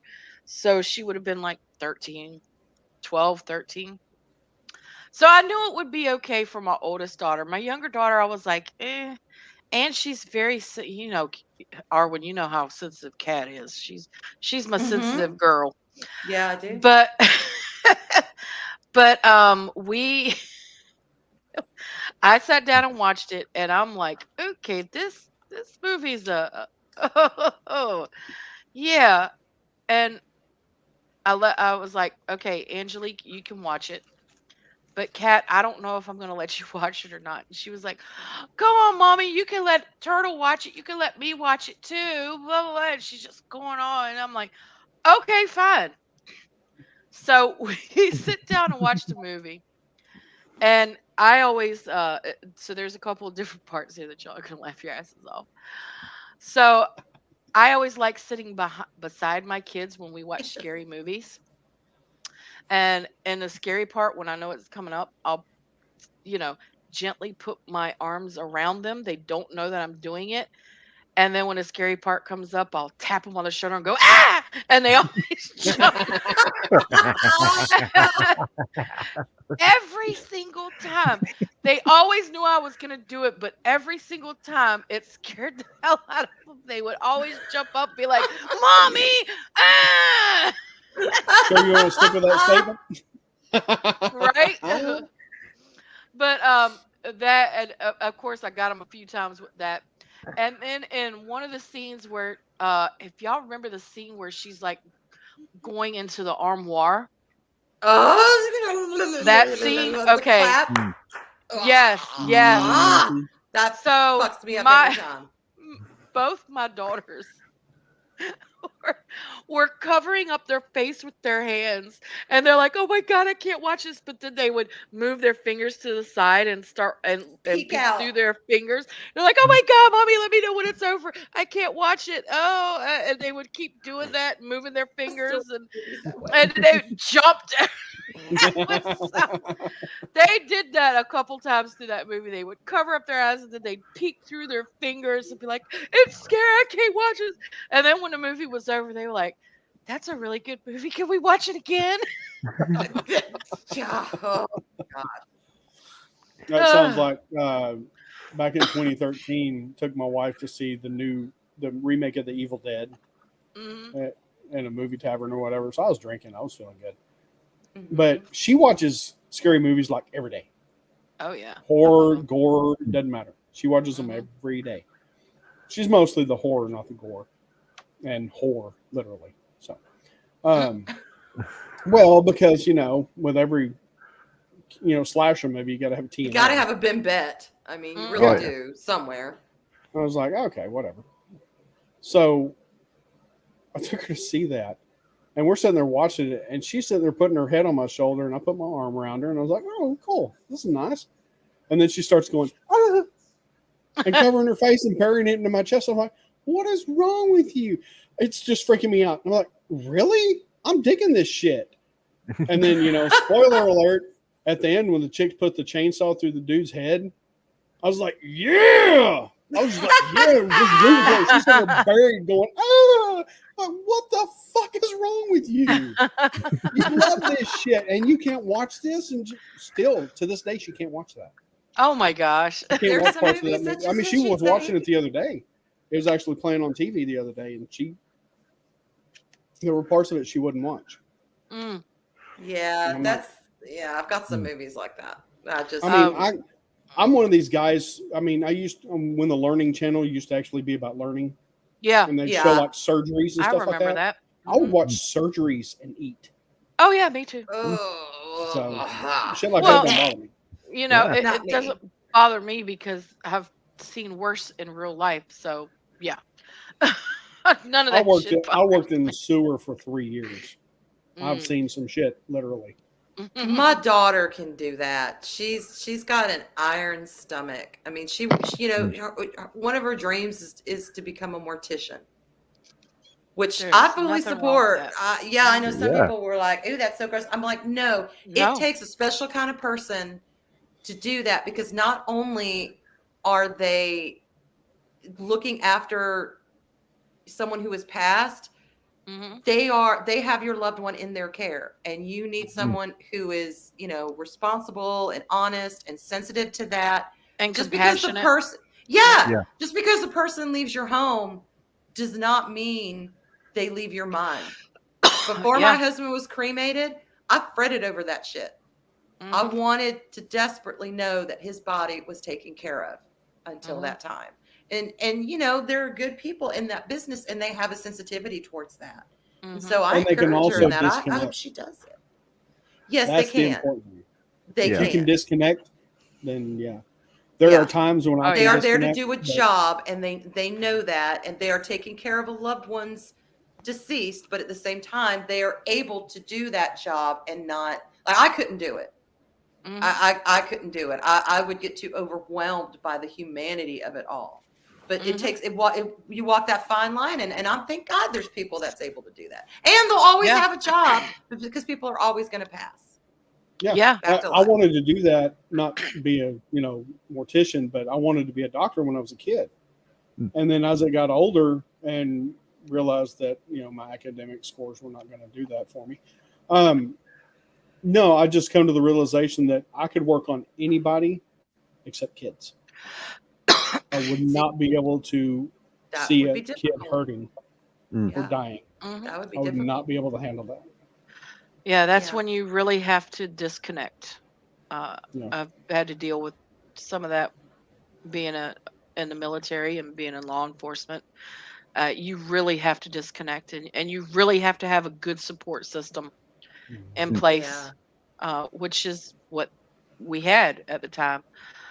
But it's I think Arwen, you and I have talked about this too, because when you told me that, I was like, wow, that's crazy. I wanted to be a forensic pathologist after I got out of the Marine Corps. Matter of fact, that's what I was going to school for afterwards. And then, of course, just kind of changed. But, forensic pathologists, they're the ones that take the evidence from the body of the person, of the deceased, gather the evidence. So basically, you're doing an autopsy without doing an autopsy, but you're present when the autopsy is done, and you collect any other evidence that wasn't collected during an autopsy. Fully on board with that. And that's something I still wouldn't mind doing, but I make really good money right now, and I'm not leaving where I'm at. Oh yeah, absolutely. Shay, first time I saw him, I was eating a baked potato. Oh God, y'all! So I told my wife about it, and went in there and just grabbed my potato. And went. She's like, nasty bastard. I'm like, yeah.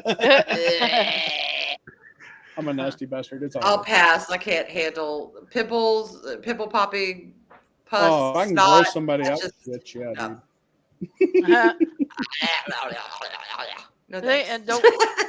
What's so funny is one of the guys I used to work with in the Corps, he couldn't stand the word pus.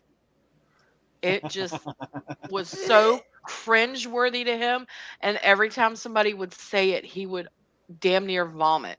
Just the word pus, and he was like, ugh, and he wasn't faking it. It was real.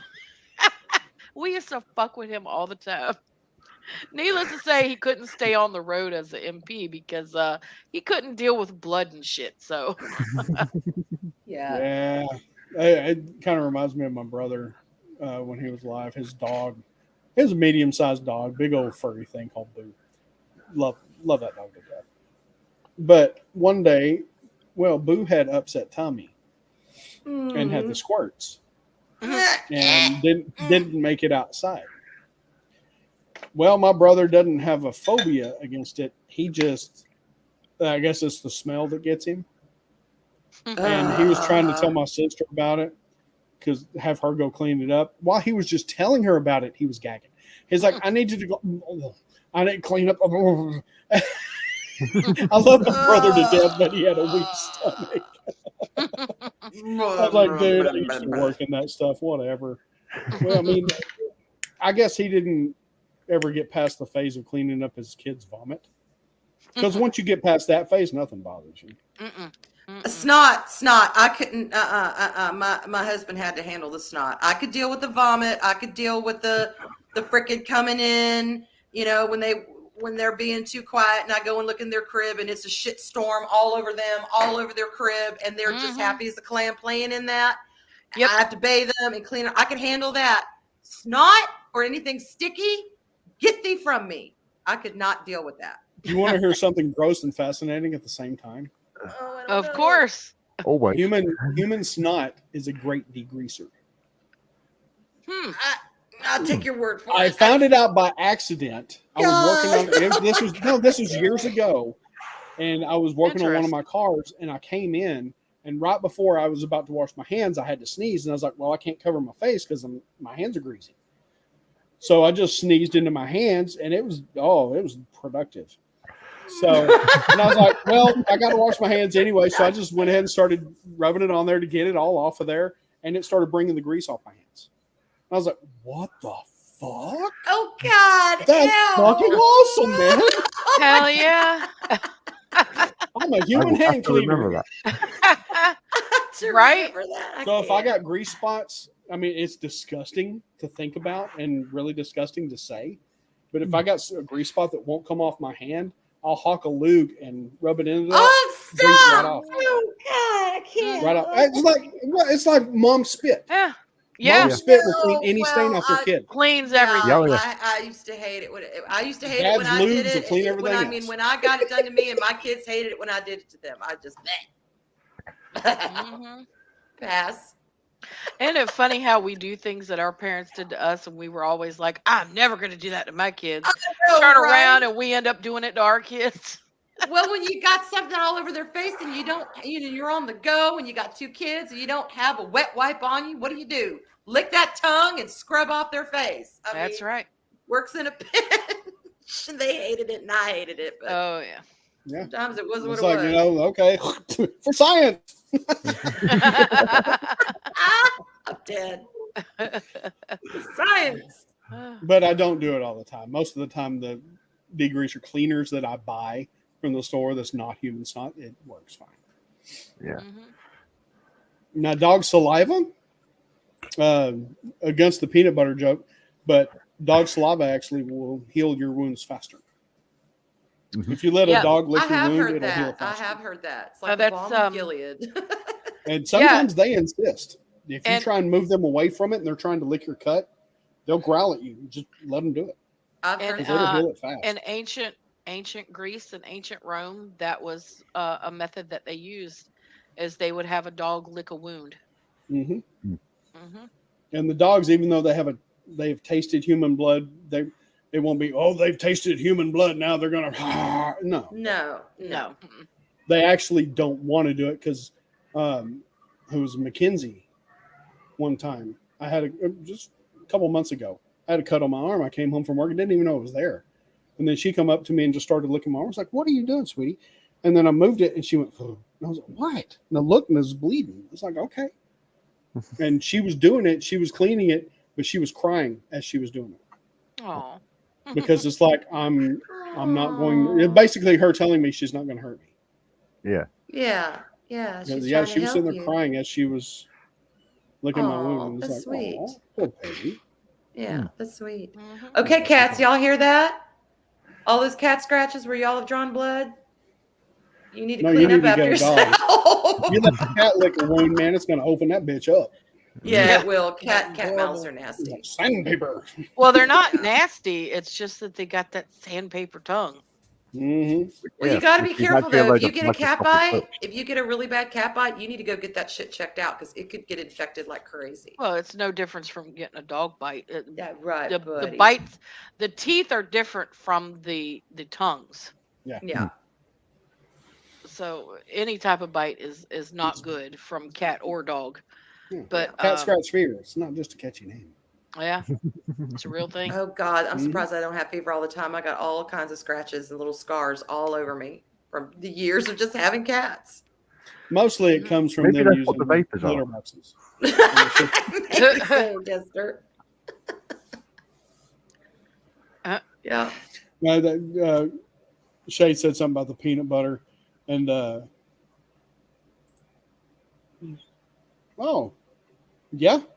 Oh, that's interesting. I guess if they were fresh enough, they would do that. Yeah, I could see that. But no, getting back to the peanut butter thing, it just reminded me of a TikTok video that Mark sent me a few days ago. Oh God! It's a chick dipping her big toe in peanut butter and sticking it in the lake, and the fish will come up and suck the peanut butter off of her toe. She's like, "Look, they just suck it right off." And then it shows a dude running down a dock with a can of peanut butter on his crotch, full speed, heading towards the lake, and then just dives on the lake and throws his feet up in the air and just. Let me see if I can find it real quick. Oh my gosh! Because it's fucking hilarious. And why am I not surprised it was Mark? Yeah. Mark keeps sending me dick pics. But it's not the dick pics y'all think. I'm thinking pictures of Richard III. Yes. That's what I think when people ask for dick pics. And Dick Van Dyke. And Dick York. Yes. And just Tricky Dick, he sent me the best one the other day. I got a picture of Richard Nixon. Let's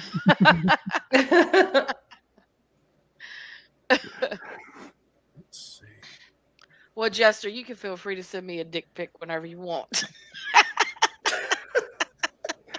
Now, there's an invite I don't often get.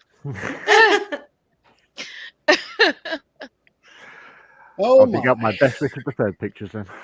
Oh. Yeah. Dick Clark, he sent me. That was actually the first dick pic he sent me was Dick Clark. And I think Arwen was in on that one. I was. Okay, I found it. Oh gosh. Oh my God. I don't care if I get the whole damn stream copyright thing. I don't give a fuck. This is funny as shit.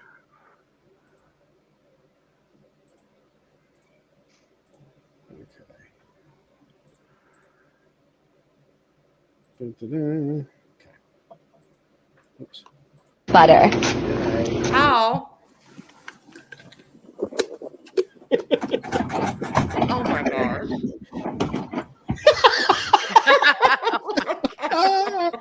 Oh my God.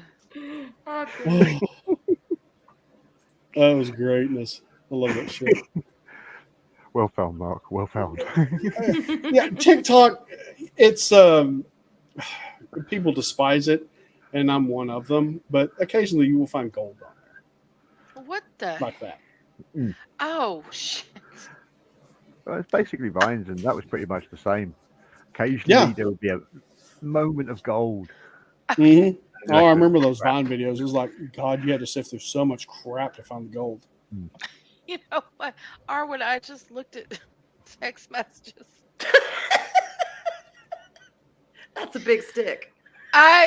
You know what, I didn't quite see the picture at first. And I thought it was a cucumber. I was like, what the fuck is going on? Oh my God, that does look like a cucumber. What the fuck? No, it's a mugwort. Why do you have a cucumber bondaged? You have it tied up. That's what I was thinking at first. And then I read below and it said Arlena's smudge stick. And I'm like, oh, okay, that's better. Look. That's the biggest one I have. Okay, that looks like a cucumber that's tied up, don't it? Pull out the big guns. It does look like a tied up cucumber. Yeah. Yeah. It's mugwort, I think. It's slugging something. You're like, wait a minute, what the hell? Most of my smudge sticks are, regular size. That's my jumbo. That's my grande. Mm-hmm. Everyone loves a grande. No, they do. That need context. A lot of context. And no. We're not about context here. No. We just let you use your imagination. Imagination. Oh my God. Holy God. Okay, for those of you who don't know, a smudge stick is just sage. That's all it is sage. Are you sure? I hear the sirens. Sorry. Looks similar to the ones in Phasmophobia. Yeah, that's what they are. Yeah. Smudge sticks, sage sticks, whatever you want to call them. Mm-hmm. No, I just looked up and looked at the time. I was like, holy shit, we have not had a stream this long in a long time. Mm-hmm. It's been good. I like it. I like it a lot. Yeah, I like it a lot. Yeah. It's like that old bad joke. Why do British people don't say that? Why do they say it British? Because they drink all the tea. Oh my God. Jester, you can admonish him for that. Give us gesture. We're dumb colonists. Admonish. Don't shoot the messenger. Ain't no one to sleep. I don't like the stuff. I drink coffee. Oh, Dude, I love tea. just I am the most morning. British person you'll ever meet. I don't drink tea. I don't like football. Well, this you're is the first football. morning. You're football. Any football. Our football is different from y'all's football. Yeah, it's closer to rugby. Yeah. I know, my dad's a fan. He likes them Raiders. Oh wow. Hang on. Let me click to the other stream. What are you trying to click on there, Daryl? Oh, Arwen, you see how it works now? We're streaming to 2 channels. Okay. Just to let you know. Yeah, I don't see anything different from my end. Yeah, it doesn't look any different. Okay. What? Y'all can go watch that TikTok on your own. It's 30 second or that video. It's not a TikTok. Anyway, it's the links in the chat. Black Dragon posted. That's funny as shit. I can't put it on here because it's 30 seconds. But yeah, it's funny because that's not something you can just stop. You got to watch the whole thing through nonstop. Mm-hmm.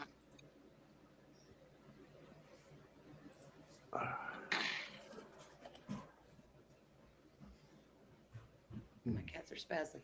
But yeah, let's see. Holy crap. The horror channel is up to 9 subscribers now. What? Nice. Yeah. Yeah. But yeah, we're going to start, I'm going to start posting on the horror channel. It's not going to be as often as here, but I'm going to try and weasel it in somewhere. To where it would be maybe a produced video, or I'm probably not going to do the simultaneous live streams like today because there's 2 other videos on the channel that we simul stream from here. So everybody's already seen them, who's here, maybe. But that way I want to keep the content different. Mm-hmm. I still like talking about Halloween and stuff here. So we may still do that.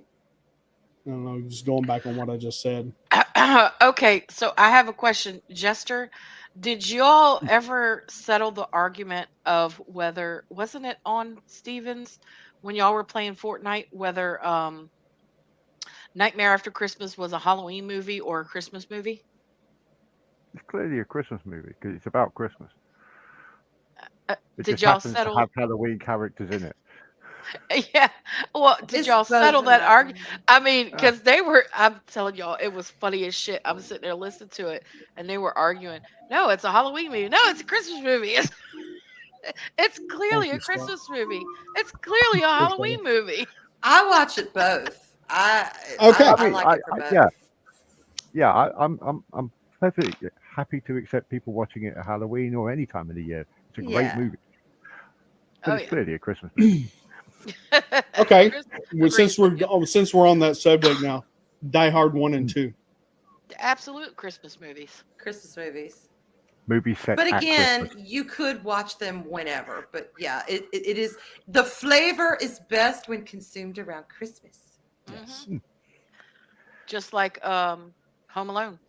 Yes, Home Alone's another good example of movie set at Christmas, but it's not about Christmas.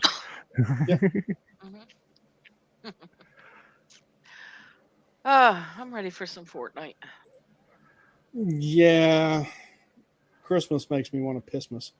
I love Christmas. Well, I did when I was a kid, and even when my kids were young, and I'd buy them all. I mean, even now it's still good because we still get together, but it's not as festive as it once was because it's become way too commercialized, way too oversaturated. So I like to enjoy it as I treat it as a family holiday to where we just get together, have a nice meal, enjoy each other's company, and exchange some gifts. I don't really, the meaning for everything has been lost. Well, that's only if you allow it to be. And for me, it has been because I don't feel it. I haven't felt it in probably 25 years. I think there's been 1 year I felt the Christmas spirit, so to speak. That was maybe 4 or 5 years ago. And that's it. The rest of the time, it's just like, oh, God, it's Christmas again. Well, I guess I won't send you Yeah. a really nice Christmas present again this year. What did I just say? I treat it as a messing with family you. holiday. I'm messing with you. But if you want to send me gifts, I'm not going to stop you. No, I know what you mean. Besides, though. I got your Christmas gift sitting right over here. I already I sent you a picture know. of it. It's awesome. I love it. Would you believe I got it for free? Yeah, that is. Whew. Yeah. Okay. After all the shit that was back and forth with it, Yeah. I'm That's going awesome. to have to force money on her because she's just starting to give me everything. Does she have what she needs? Yeah, she ordered it already. Oh, cool. She's in talks with Coach about the collection.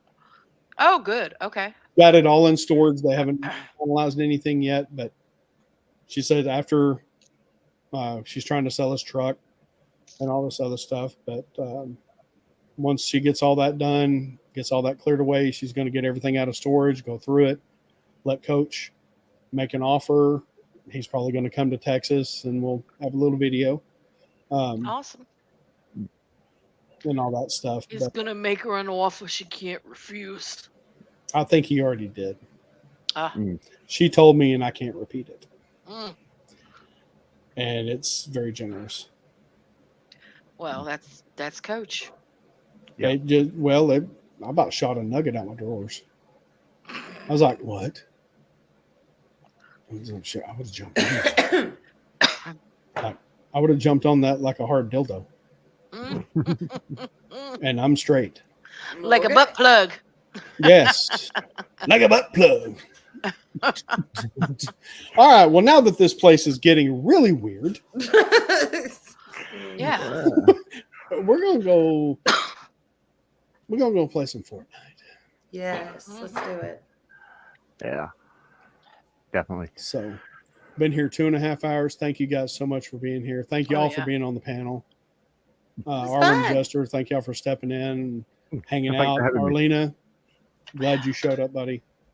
Oh, Really yeah. glad you were able to make it. Yep. And do y'all want to say your customary exit greetings? Well, remember, there are still kind people in this world, and if you can't find one, then be one. And remember, no matter where you are in the galaxy, you will always have a seat at our table. Y'all take care. Bye, y'all. Bicycle. Hey, welcome to the back.